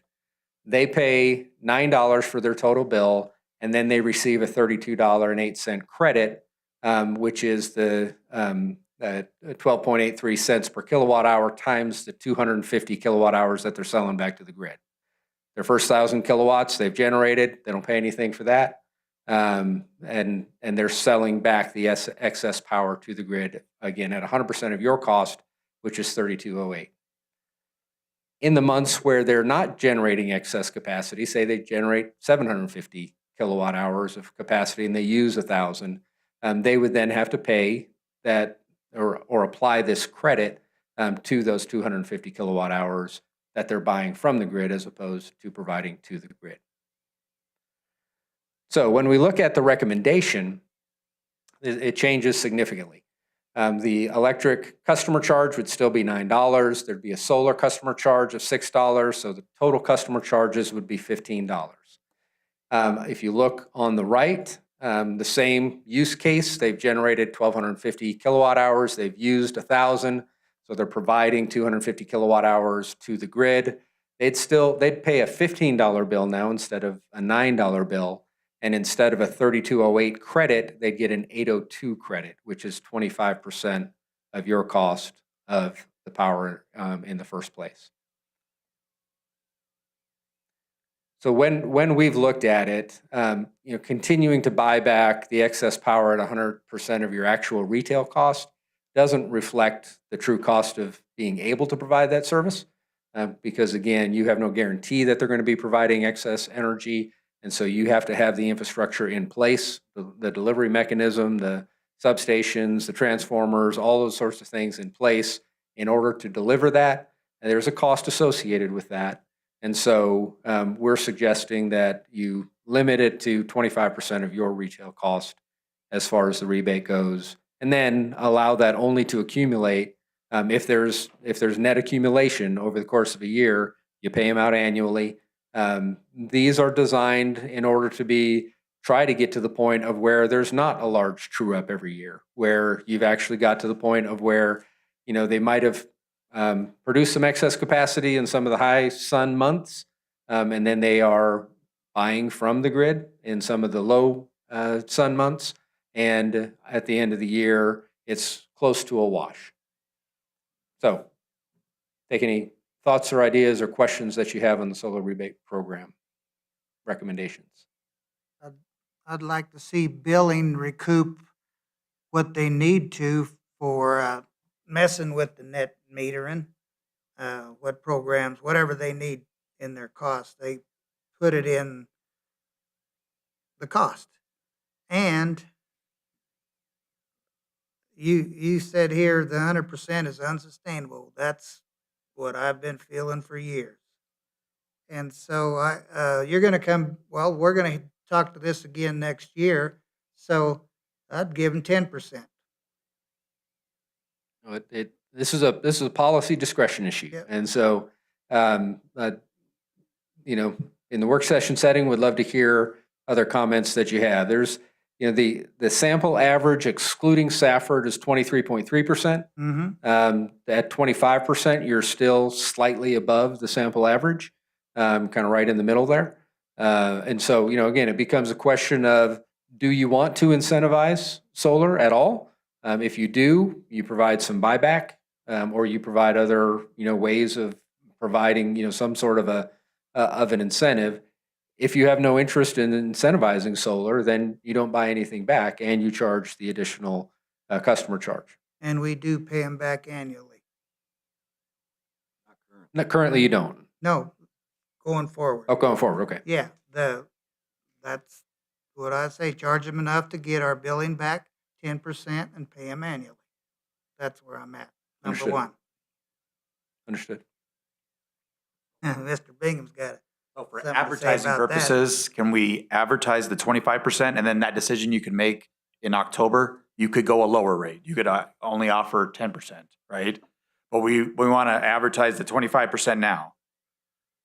I don't have much luck on you guys bringing stuff back. So again, we're not making any decisions. We're just, what are we advertising tonight? So we're advertising the 25%, or do you want to advertise the 10%? I don't want to advertise 10%. I don't either. Okay, so it looks like you could, come October, decide that you could go lower, right? You're not giving them as much. So you have a rate at 25% being advertised in October. If they change their mind, you could bring that back up. Bill, are you still on the line? I understand where you're coming from, but That sounds like a bait and switch to me. yeah, we're not required. If we're gonna say we're gonna give you 25, but then all of a sudden we drop it, we say, oh, kidding, we're only gonna give you 10. And I would not recommend that. I think you need to decide what you want to have and let's advertise it in that manner. I don't really even think that that is something that is allowable, but it may be. But the point of being here tonight is to decide based on the information being presented, if 10% is what we want, or is that what you said, 10? That's what I said, 10. Yeah, 10%. Then let's just make that decision and at least provide that direction. And let's advertise it at 10%. Right, and- Now, and I know we've had some comments. I'm just saying. To clarify, for me, it wouldn't be a bait and switch because I wouldn't be interested in 10% down the road either. Right. No, I think the comment was that if we Right. do 25 Yeah, and then let's reduce do what it, we're gonna do. I agree. I think the point of this work session is to provide direction so that we can advertise what we intend to adopt.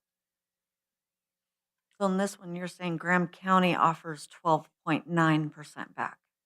The co-op, yes. And is that including any other fees? That's just, They so do have a we're base talking fee in there. 25%. They do have an additional base fee as well. I don't recall what it is off the top of my head, but they do have an additional base fee on top of their.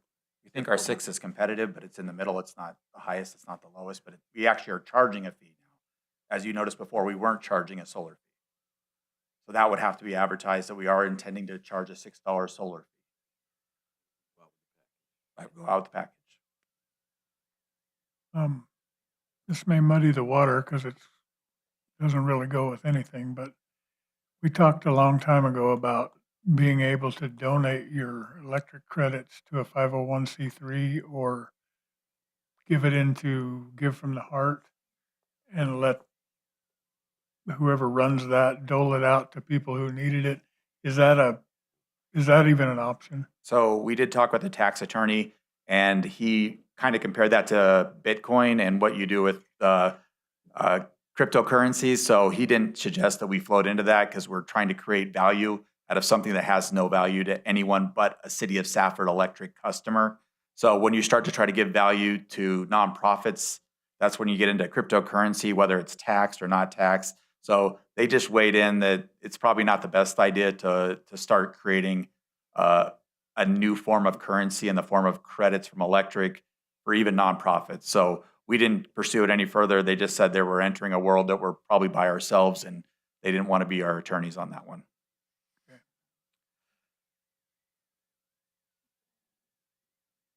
Bill, are you still on the line?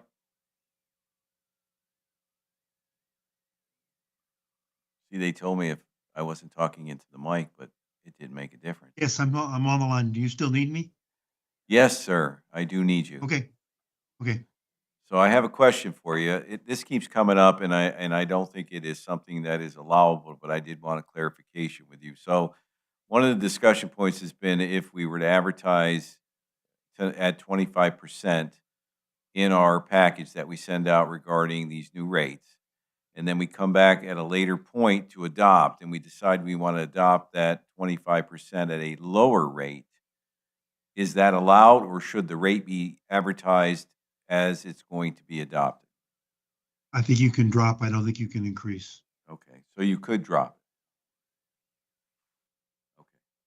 So anyway, Make it clear that when you put this out, that this is an estimate, but I think it sets a ceiling, not a floor. okay, so at least you know that's an option. So again, no decisions tonight short of what are we advertising, and then those real decisions happen in October after the public weighs in through a public information session. So that's a 7? It's a 2 and a 5. 25? 2 and 5, okay. All right, so we will move forward with that. I think we've got several at 25 at this point. And pay it back annually? Is that Yes, still there? that is the design, is at the end of the year, you pay it out. If that's, And we pay out all the currently accumulated credits. yes, that's the idea. So we don't get this accumulation. I liked when I heard that the co-op was 12%, so I thought we were pretty good there too, so we've been lower in everything else. But I go with what the majority says. What do you mean by lowering everything else?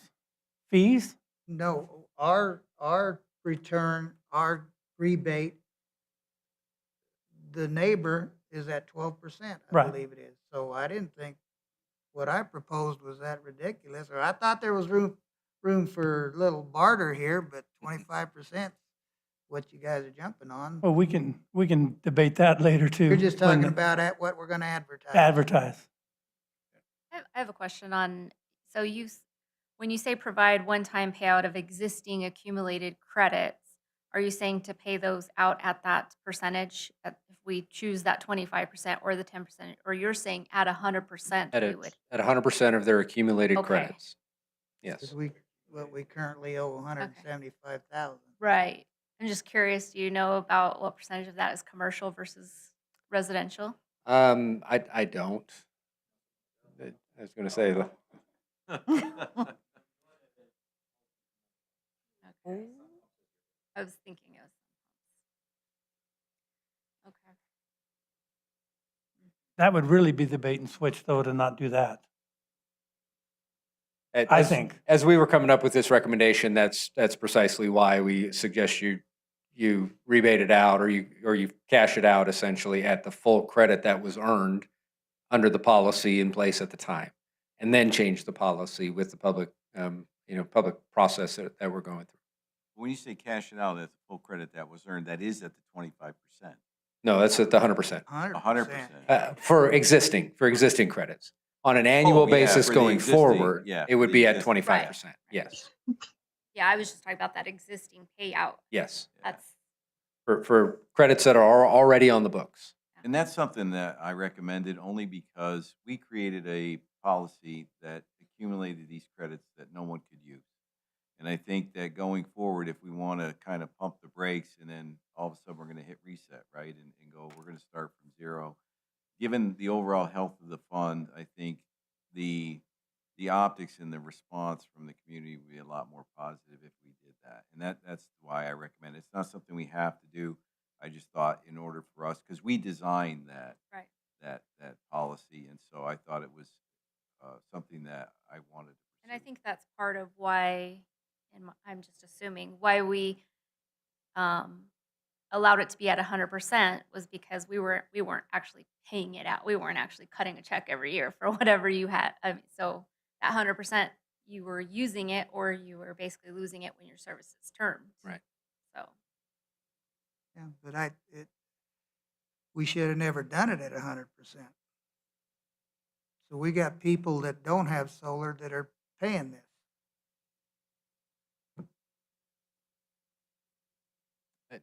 In the sense of paying out the accumulated credits. Just being members of the whole. No, our thing, electric you know? department already got all that power for, no, it saved the electric department that cost on power. That didn't get distributed out to non-solar customers. Right? True, there is a value to the buying back into the grid. And the question is, how much value? Is it at 100% of the value or is it some lesser amount? When we look at, again, just recognizing that you're providing the infrastructure in order to allow for that buyback, and that has a cost associated with it.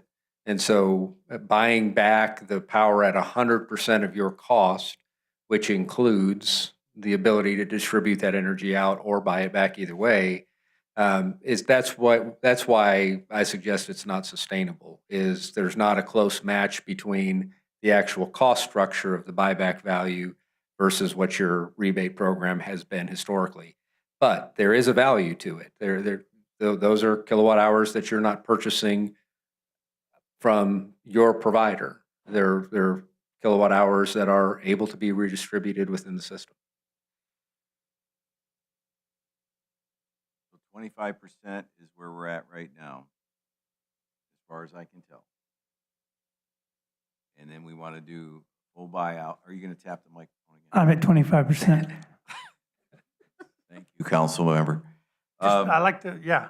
Yeah. I don't want there to be ambiguity about how I feel. No, I get it. I can't speak for anybody else. And again, I think the idea is that you rebate at a percentage because they are still using your grid. So there is some cost, there's the admin overhead. So again, you don't give them back 100% because there is a cost. So anyway. All right, moving on. Water. Not a lot of changes here to our previous, other than we are over time building up a cash reserve essentially in order to take on future projects and fund those with cash to the extent available. When we took a look at this and in talking with your staff, we had a target over 10 years to make sure that we had in excess fund balance, essentially in fund balances over and above your required fund balances, to have $10 million between both water and wastewater.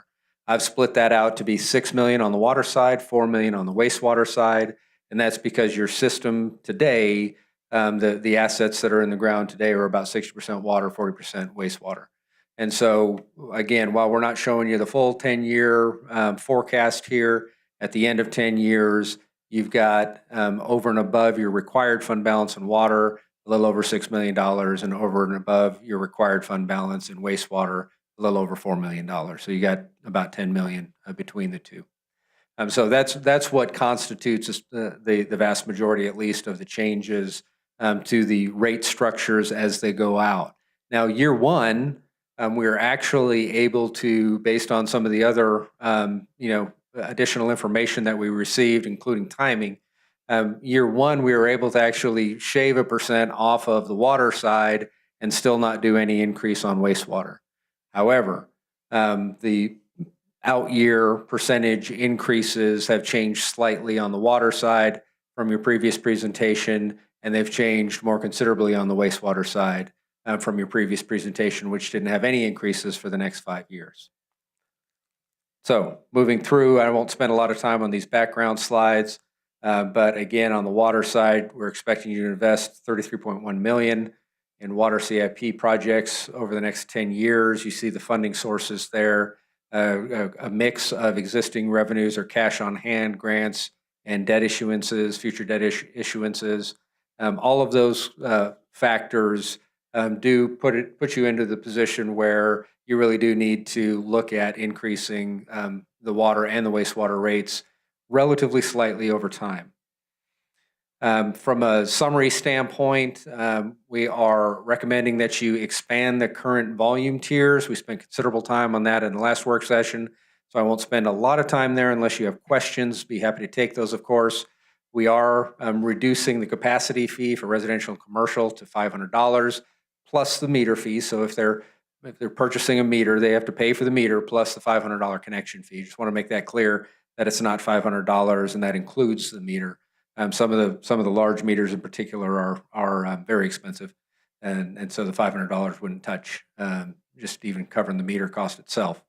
Increased base and volume rates for all customer classes at the same rates to maintain financial integrity. Once we get the new customer class or the customer volume tiers in place, and we'll see how that shakes out over the period of time. But essentially, for high users, it would mean a higher increase in year one, and then everybody has the same percentage increases year after year one, after we've got the tier structure in place.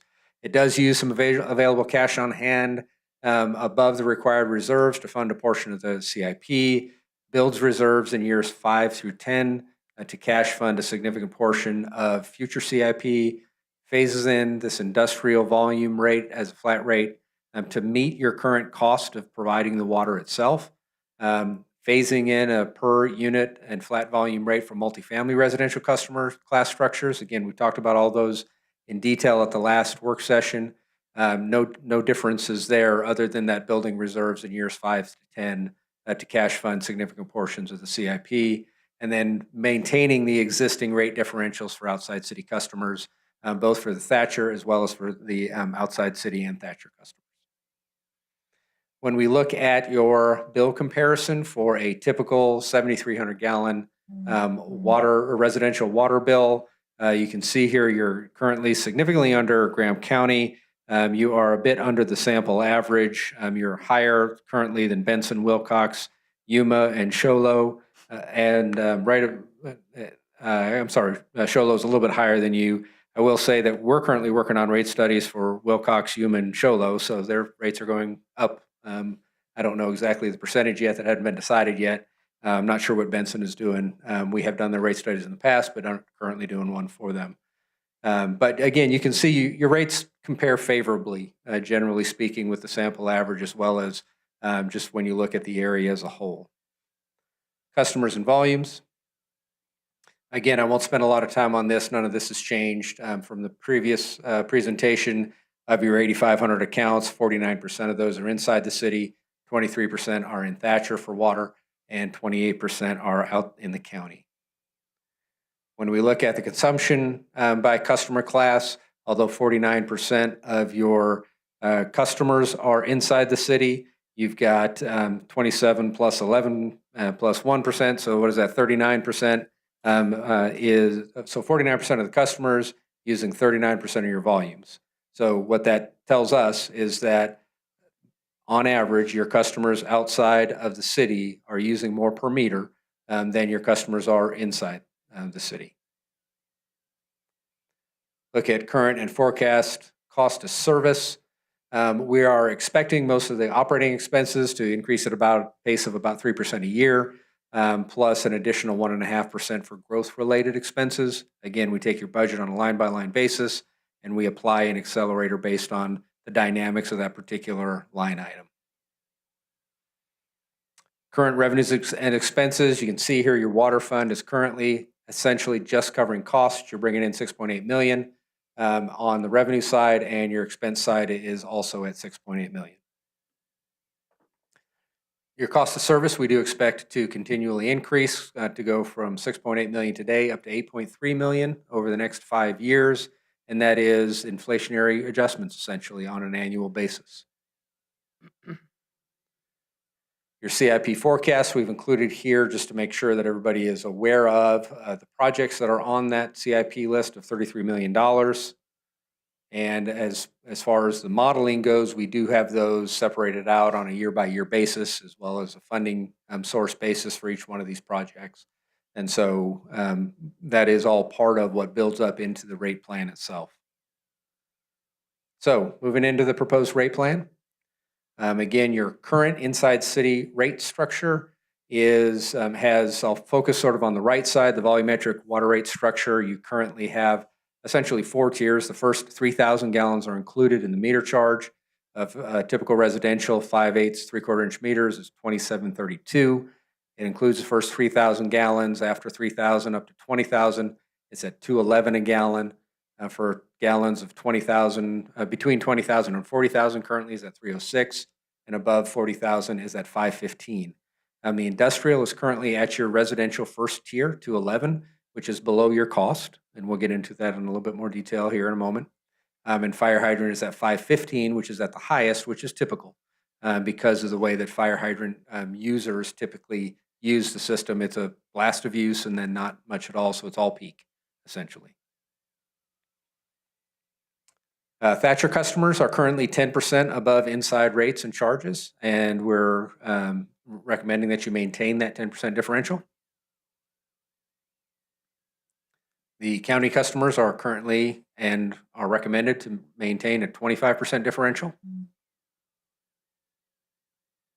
And again, just like I mentioned or has been come up during the landfill discussion, there are a variety of different reasons why. Most utilities do charge different rates for inside versus outside. Largely, you've got the liability of operating, maintaining the systems. And so that falls on your citizens, not the outside of the city citizens. And so charging them a premium is not only allowed, it is also industry practice, generally speaking, to charge a premium to outside city customers. So there are 3 fundamental changes that we're recommending in the water rate structure. The first and probably most impactful to most customers is this expanded volume tiers. And this is something that we're recommending that you put in place in order to really maximize your water capacity that you have available to you. It is designed to try to maintain a little bit more conservation. And we have accounted for that in our usage projections. Higher volume customers under this tier structure will experience a larger impact than lower use customers. The other thing is we wanted to see if we could come up with a rate plan that allowed for the most minimal change possible to the lowest users of your system. And this rate plan does that. So when we look at, and this chart it's a little difficult, but let me just kind of walk through it. Again, right now, 0 to 3,000 gallons are included in your base. That would continue to be included in your base on the right, the FY 25-26 recommended.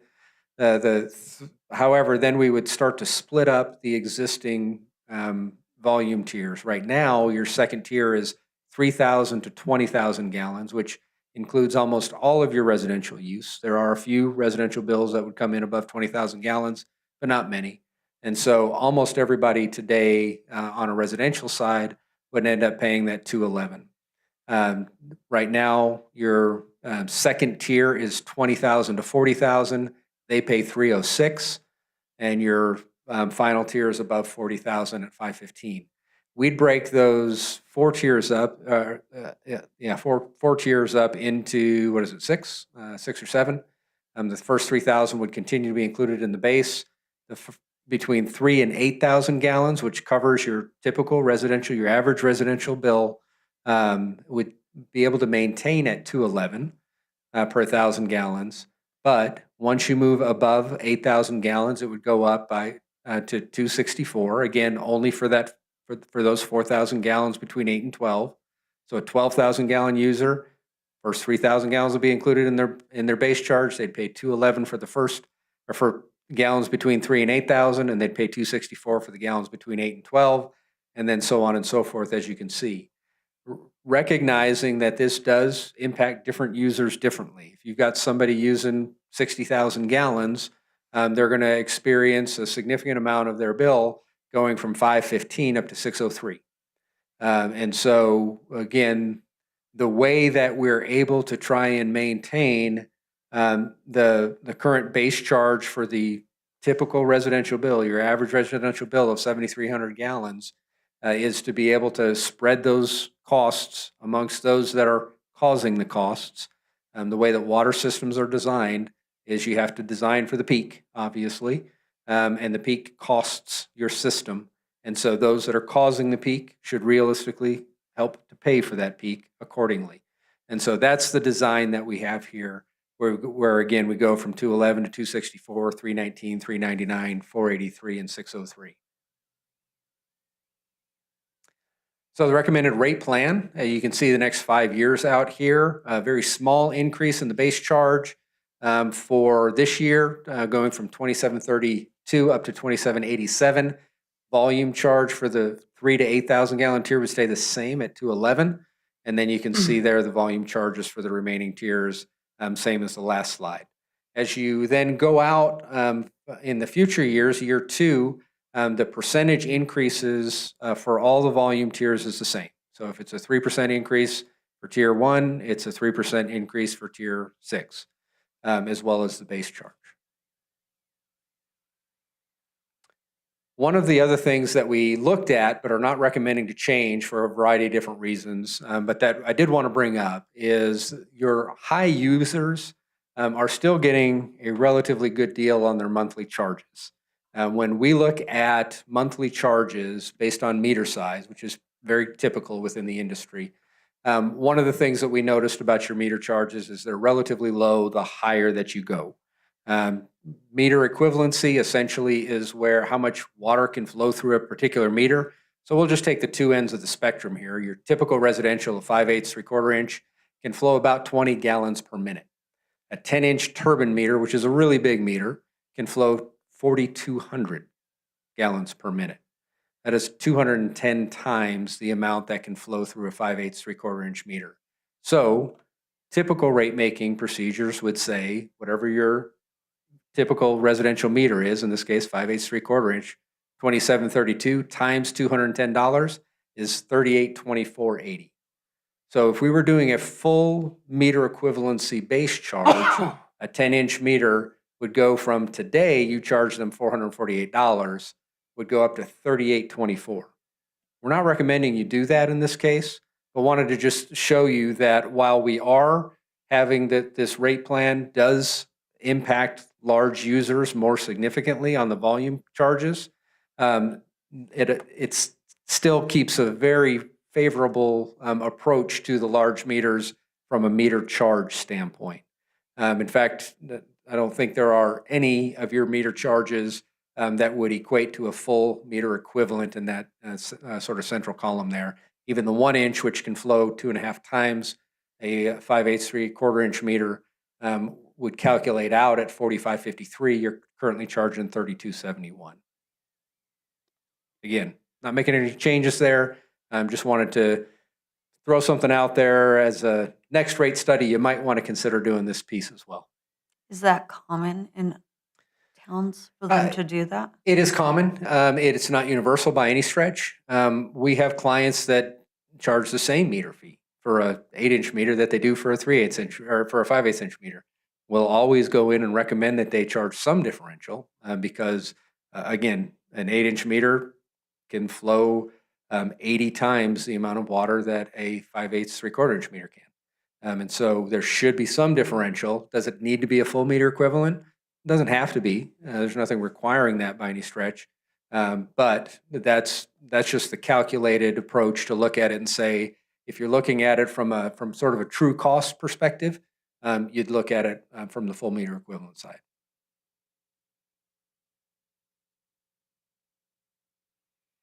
All right, so let's look at the bill impact analysis for this rate plan. In year one, for your typical residential bill of, we're saying 7,500 gallons in this comparison chart, a 3/4 inch meter. Today, they'd pay $36.82 between their customer charge and their volume charge. That would go up to $37.36 in year one at 55 cents. So a 55-cent difference per month for a typical residential bill. That would go up then in year two, 3%, and 3% thereafter, essentially. And that's largely in order to not only keep up with inflation, but make sure that we're building that fund balance in order to cash fund future CIP projects. Now, if you look at the 20,000 gallon user, which again is a large residential user, there'll be some residences that use more than that, but not many. And again, that typically would still have a 3/4 inch meter. Today, they'd pay $67.94. Under this plan, it would go up by $18.24. That's a 26.8% increase. So again, this just illustrates that the larger the user, that especially in year one, they're going to feel that more because we're going to this new tier structure where the higher cost is in the higher tiers, and so the big users are going to feel it more. But again, it still very well aligns with the cost of providing the service. When we look at the commercial bill impact, I've just taken 3 different scenarios here. Most of your small shops are going to be in the 10, maybe 12,000 gallon use range. They're typically going to have a 1-inch meter. So right now they'd go from $47.48 up to $49.19. That's a $1.71 increase for a typical small commercial. A 50,000 gallon meter, however, typically would be about a 2-inch meter. Today they'd pay $161.35. That'd go up by $81.06 to $242.41. That's a 50% increase for a heavy user, but then goes down to 3% from thereafter, after we've sort of done this reset to get to the point of where the high users are paying significantly more for the high use gallons than the low users are. All right. Questions on tier structure? All right, moving into change number 2, the multifamily rate structure. This is one that we've also made a couple of tweaks to, nothing real significant, but I will draw your attention to those as we move through them. We spent a fair bit of time on this last time. One of the, probably the most common change we're seeing in the industry over the past couple of years is this movement towards a multifamily rate structure where what the idea is to recognize that whether a family is living in a multifamily housing unit or in a single family housing unit, they affect the water system in generally speaking the same way. And so trying to make sure that those costs are relative to one another in some way, shape, or form. And the best way to do that traditionally has been to look at it and say, okay, every unit would owe some amount of base charge as opposed to just a meter owing a base charge. So for a 100 multifamily unit complex, today, if they've got a master meter in place, they would pay just an 6-inch, probably 4-inch, probably about a 4-inch meter charge, and then just pay for their volume use. If it's a duplex, same thing, probably 1 meter, pay 1 meter charge, and just for their volume use. What this would take it to is you'd be charged a meter charge or a base charge per unit, and then have a flat rate for the volume used. It doesn't really make sense from a multifamily perspective to have a tiering structure because each individual unit within that account structure doesn't really have the same ability to conserve water. They're not watering outside, it's all inside water use, all those kinds of things. And so we go to a flat rate structure and charge it by the unit on the base charge as opposed to just a meter charge plus a tiered rate structure on the volumes. One of the big things that this can help to do is to maximize the efficiency of your water resources that you have. Every meter that you set, you have to have a certain amount of water available for. And so this is intended to try and make sure that you're pushing people towards having master metered accounts in order to maximize the efficiency of your water resources. It also then allows you to recover the revenues from multifamily in a similar structure as to how you recover it from single family. So our recommended rate plan for multifamily doesn't ever get up to the full amount of single family base charge because that's just really not how the cost structure works. We get it up to, I think it's 50%. And we phase that in because we don't want to impact any of the multifamily users too drastically. And so instead of paying just a meter fee based on their meter size, they would now pay a per unit fee on a monthly basis. That's $11.15 in year 1, and they'd pay a flat rate on the volume of $2.47. Right now, again, they pay a meter size charge and a tiered structure volume charge. We do phase in the flat volume rate up to your full cost of actually producing the water, which is consistent with the industrial flat charge that we've got. So one of the things that's important whenever you change rate structures, you tend to affect different customers differently. And so we try to make sure that you can understand how that's going to shake out. Right now, your rate structure essentially favors the small multifamily units, a duplex, triplex, quadplex, those kinds of things, and disproportionately affects those with large multifamily complexes. So today, just again, we'll look at the two ends of the spectrum. A 4-unit, 1-inch meter using 18,400 gallons. Today, they'd pay $65.20. Under this rate plan, it would go up to $90.09, the second line there. If you don't do this multifamily restructuring and just keep the multifamily rate tiers in place the way that they are, that customer would pay $76.80 next year as opposed to $90.09. So they'd be paying $12 more essentially under this new rate structure. However, when you look at the 100-unit, right now, again, your current rate structure favors the smaller complexes.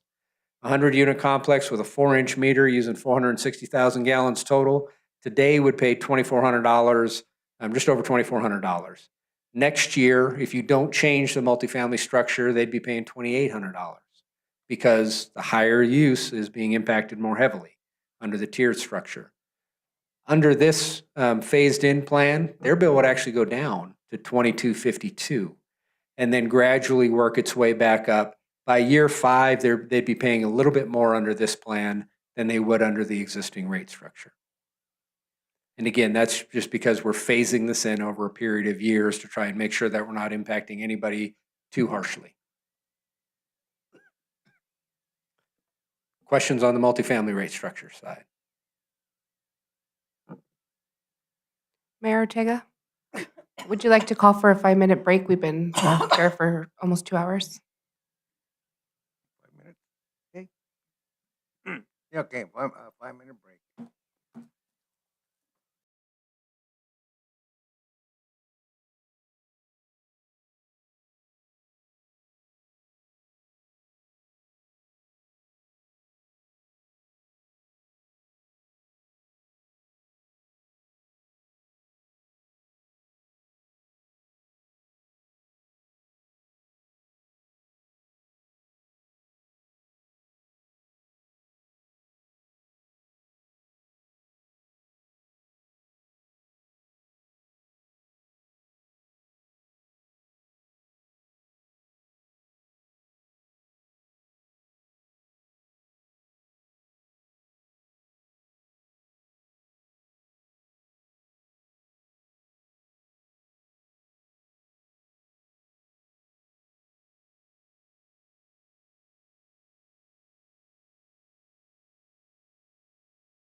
we don't Okay, know we'll that get they're going gonna go again. back.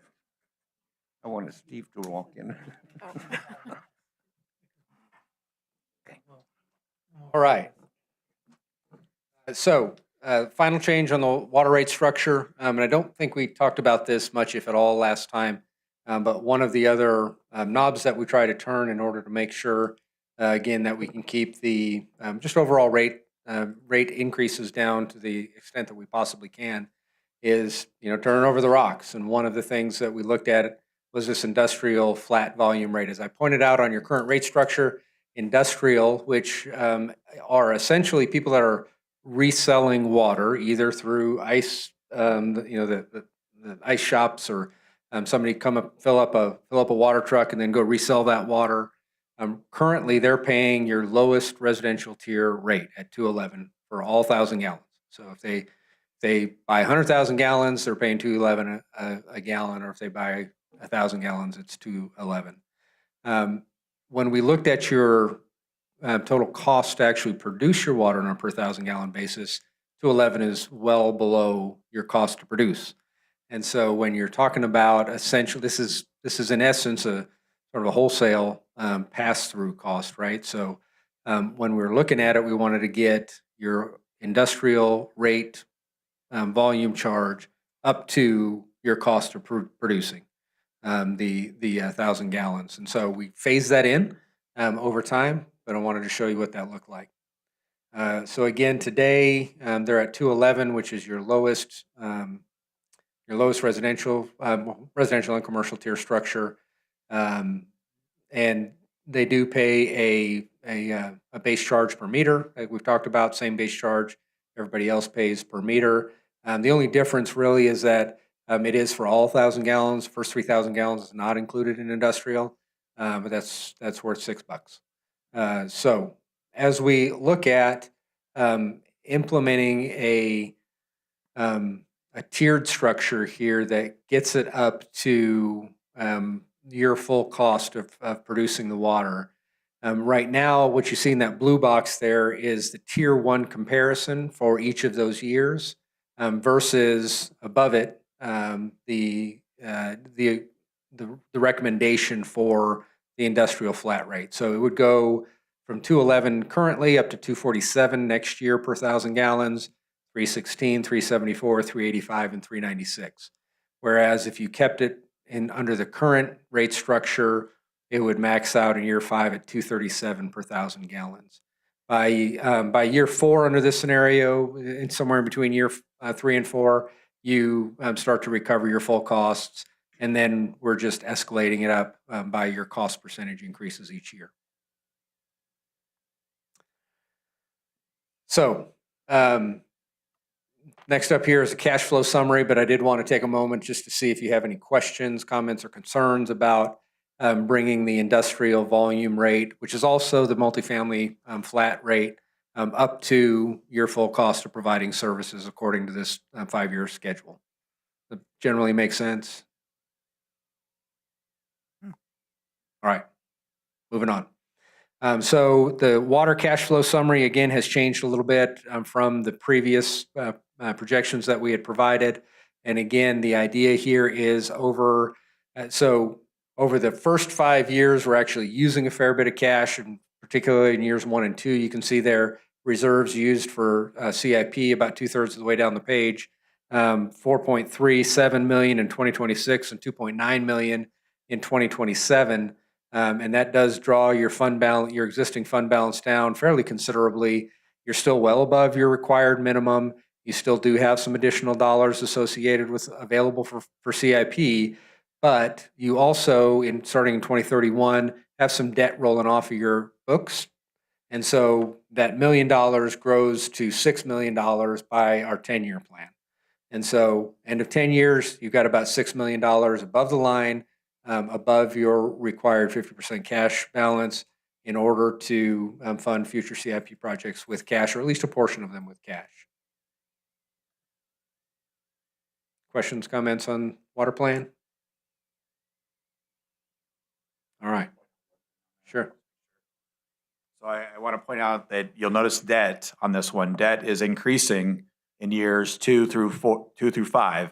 So a lot of this plan is based on us borrowing $7 million that we would have ultimately possibly cash funded. We're using the cash right now, but we are issuing debt. So I want to make sure when we get to talking about debt, that this structure these rate structures are based off of us issuing $7 million of debt for those CIP projects that are not paid for by USDA bonds or something like that. There's going to be additional debt in this fund. So just want to make sure that you don't feel paid and switched on that one. That's right. And you'll see that show up in the debt service expense line, goes from 682 in 2026 up to 1.4 million by 2030.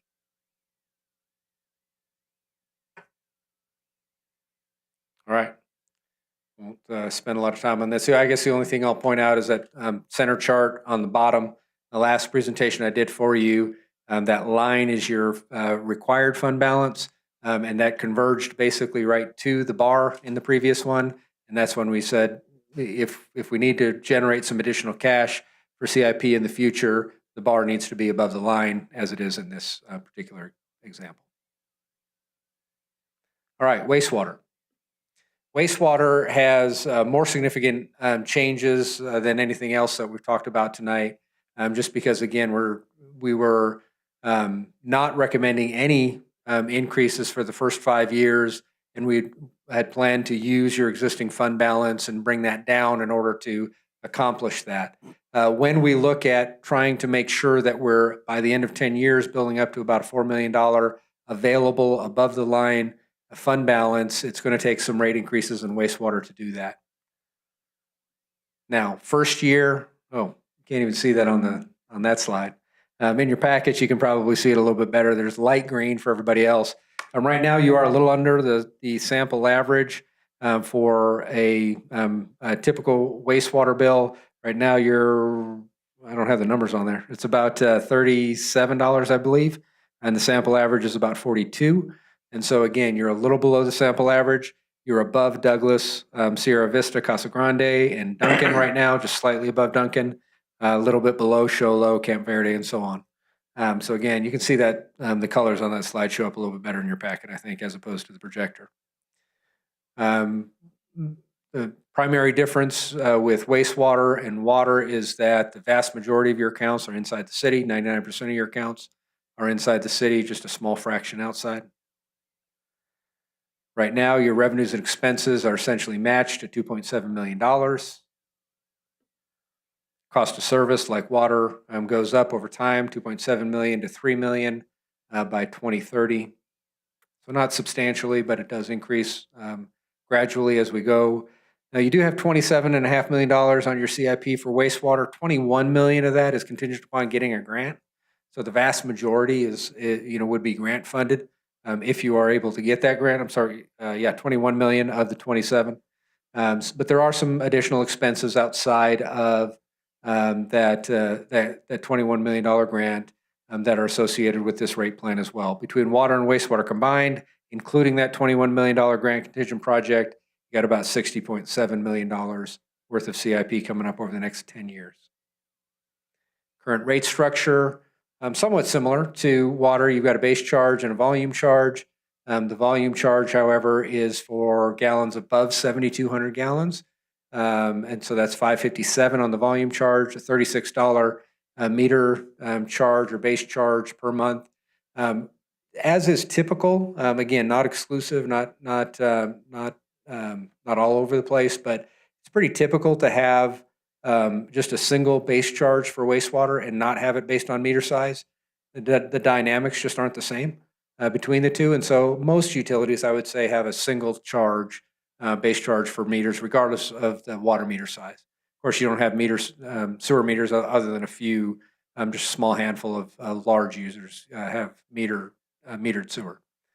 However, right now you also have some specific rates. You've got residential winter irrigation rate at $58, a residential monthly max at $87, and then you've got a variety of different commercial strength factors. That we're not recommending any changes to the strength factors, but we are recommending that you convert those that $58 and $87 amounts into gallons so that they simply flow with the rate changes as you go through the years.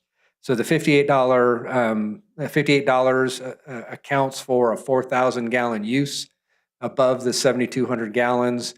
So that residential winter irrigation would, again, be converted to 11.2 thousand gallons. And the residential monthly max equates to a 9,200 gallon use above the 7,200 gallon use.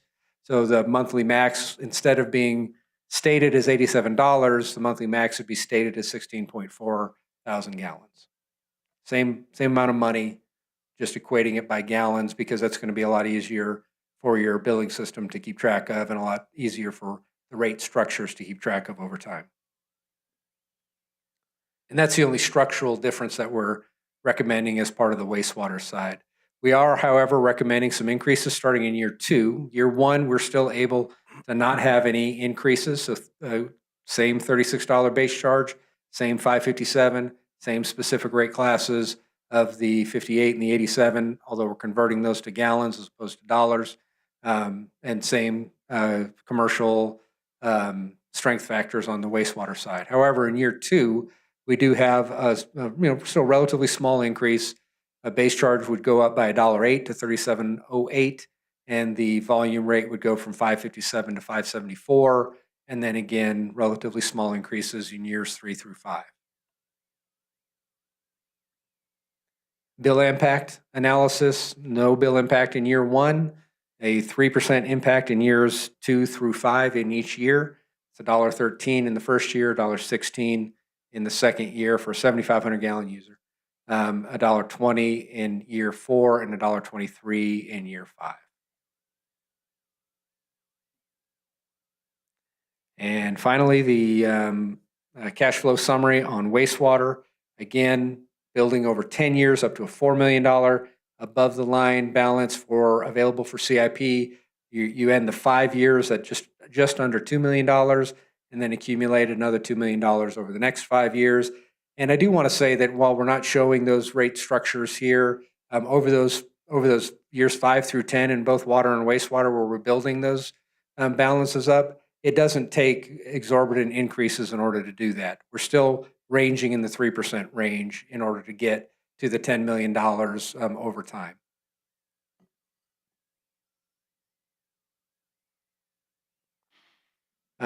This will require some, spend down of your existing fund balance. Your wastewater fund balance is very strong right now.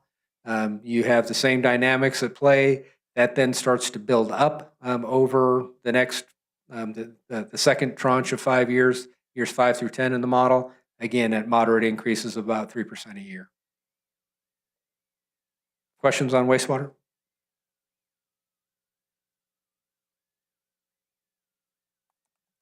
All right, moving into natural gas. Don't have significant changes here to talk about, I don't think, from the previous conversation that we had. The rate study summary is we are recommending that you bring medium and large gas service delivery charges to equal residential and small commercial delivery charges.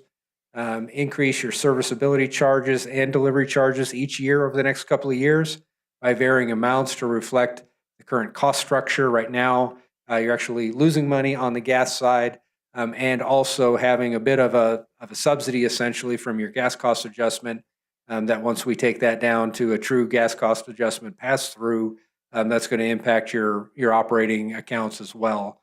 But we are suggesting that you decrease that commodity charge to reflect your current gas cost purchases. When we look right now, you are again low, relatively low, lower than Wilcox, significantly lower than Southwest Gas, Duncan Valley. In both of their seasonal rates, you're quite a bit lower than them. Sample average for a 3 MCF residential base and delivery is 49.88, and you are at 30.30. So unlike electric, however, which you're lowest and can continue to go lower on the gas side, you're not covering your full costs at these rates, so we are recommending that you increase them. Your forecast usage, we're looking at just a 0.5% increase year over year in each of the next 5 years, so not a whole lot of volume increase there.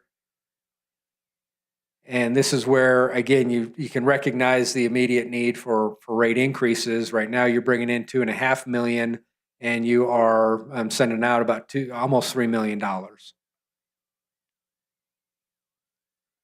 when we look at the forecast cost of service for gas, it would increase, we expect, from $2.99 million in fiscal '26 up to $3.5 by 2030, for about a $500,000 increase over that time. Most of that is in combination of your operating expenses as well as expected gas purchase costs. Again, like the PPA on the electric side, those are what they'll be what they are, and then you simply pass those through to your customer. We have forecast of an increase in those year over year, but they will end up being whatever they are in any given year. Current rates and charges, you've got 4 customer classes: residential, small commercial, medium commercial, large gas service. And you can see here the service availability charge varies between those 4 customer classes. And the delivery charge today for residential and small commercial is at $5.10 per MCF, but that goes down to $4.60 for medium commercial and $4.30 for large gas service. And the commodity charge is the same for each of them.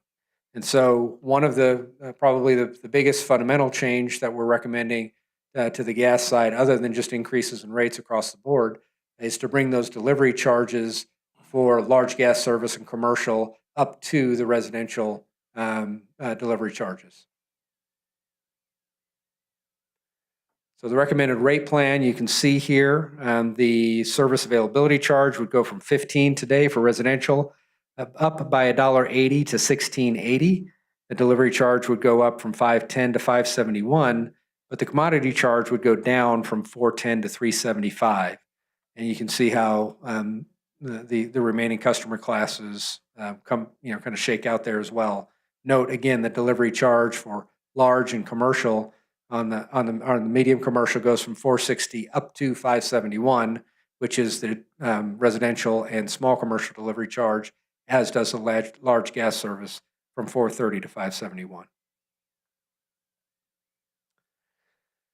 On the bill impact, your typical residential monthly is about a 3 MCF charge today. All in, including gas cost adjustment, is $42.60. That would go up by $2.58, a 6.1% increase in year 1. So that'd go up to $45.18.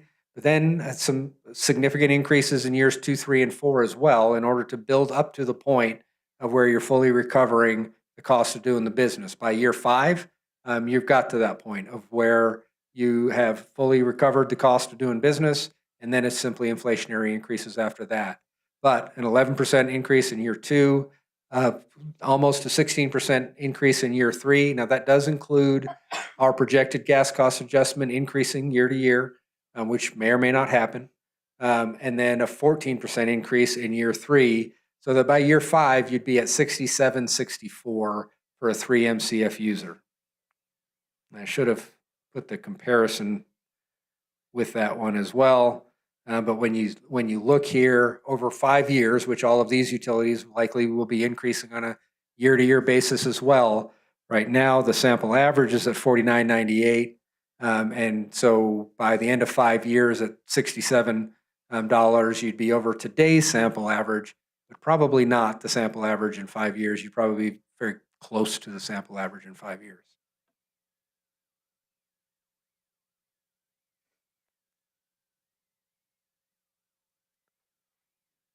All right. So with that cash flow analysis on the gas side, you can see here that we are maintaining a rate stabilization fund balance at $250,000. The required minimum fund balance you can see there. I've highlighted, it's hard to see on the projection screen, year 3, 2028. Notice that your end of year projected operating fund balance is $1.281 million. Your required in that year would be $1.4 million. So if everything shakes out exactly according to this plan, which it won't, but it will be close, but including the gas cost adjustment, you may need to dip into that rate stabilization reserve in year 3 in order to maintain your required fund balance. Now, we build in elements of conservatism within all of our models. And so my recommendation is not to increase, the rates faster than we're already increasing them, which are already somewhat substantial on the gas side from a percentage basis at least, in order to cover something that might happen 3 years out.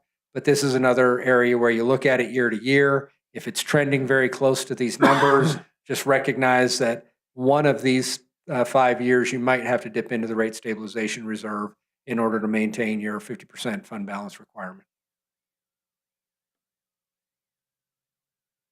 That's all I've got on gas. Any questions there?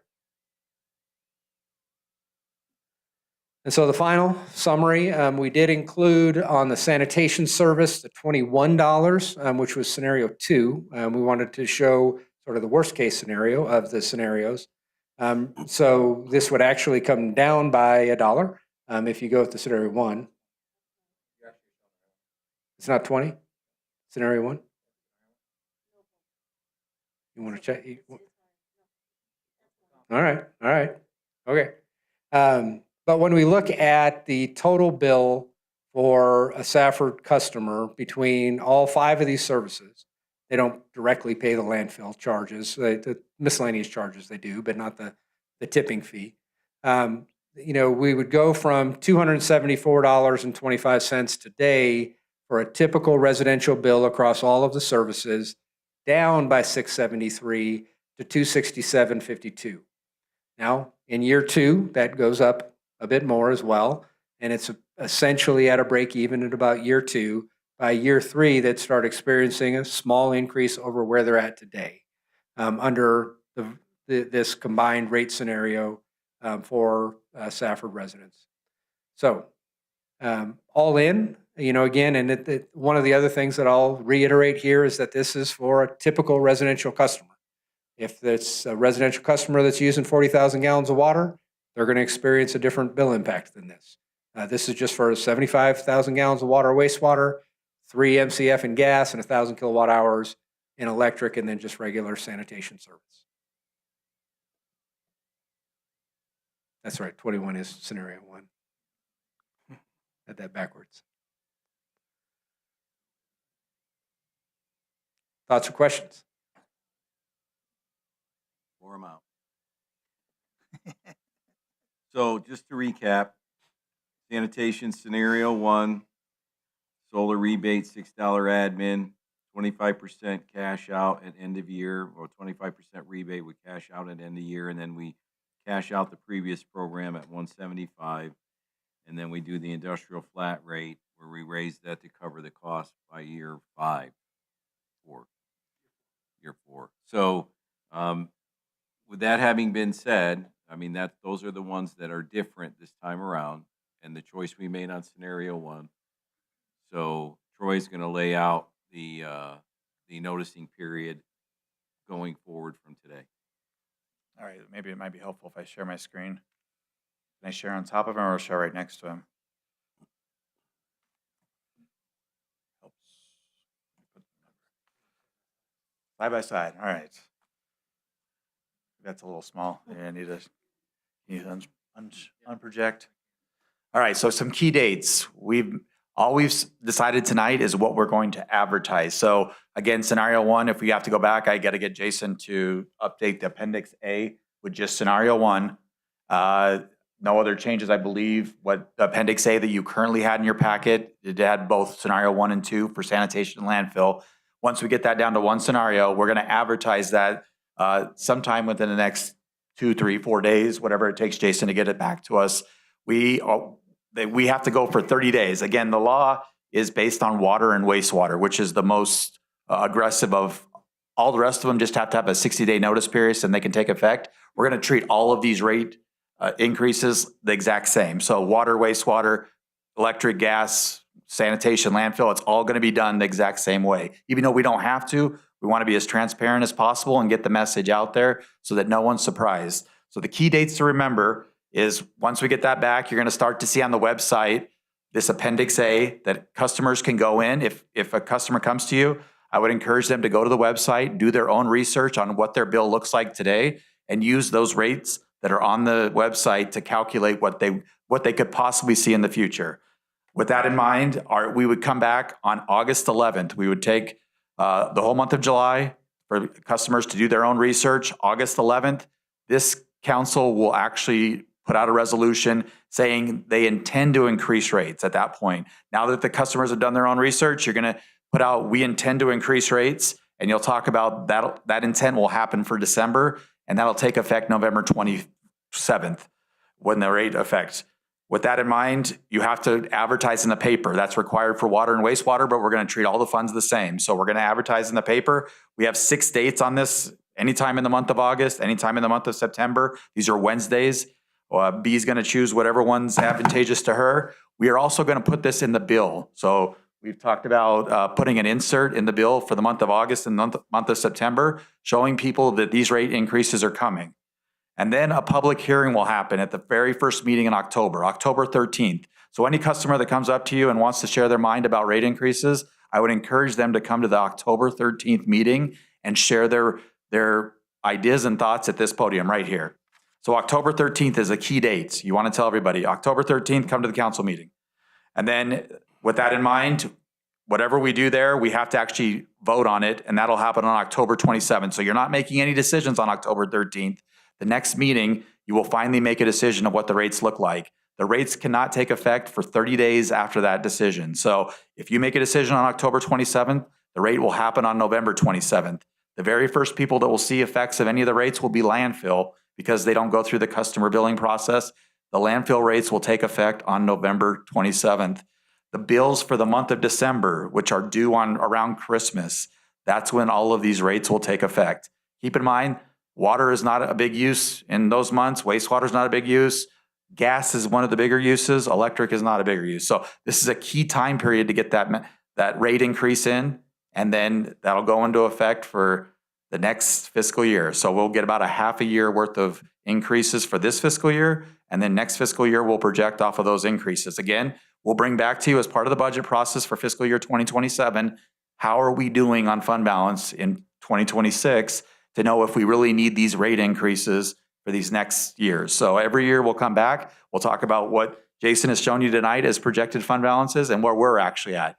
If we're doing better than we're actually projecting, what Jason was projecting, then we wouldn't need a rate increase, right? We can take it away. If we're not doing as well, we definitely want to take advantage of Jason's rate increase that he's put out today and that we've advertised to the public, and our budgets would be based on that. So again, we're only locking in 2026 on October 27th, but no decisions are being made. We're just advertising. We're letting people do their research. Encourage everyone to come to the October 13th meeting. Does that make sense? Okay. We're all done. Mayor, it's back to you. Back to you. I know. Okay, we'll close the work session and reconvene into our regular meeting. Number 16, announcement of current events. Anybody? Mayor Ortega, I just want to get a total count of who's wanting to participate in the parade, so I make sure I have a vehicle big enough. I'm a probably, but I'll confirm. Okay, I'm probably too. It depends on the honor guard. all right. I'll plan for about 4 or 5. Sound about right? All right, thank you. Anybody else on current events? Then number 17, request for future agenda items. Mayor, I wanted to kind of raise the issue again of potentially canceling the second meeting in July. Excuse me. I think everybody's smiling on that one. Yeah, I think we've kind of paid our dues this year through this cycle, so it'd be nice to take the foot off the gas at least at that second meeting. So unless there's an objection, we'll consider the 28th canceled for July. Okay, thank you. Then item number 18. Mayor, I move that we adjourn. Okay, we have a, yes.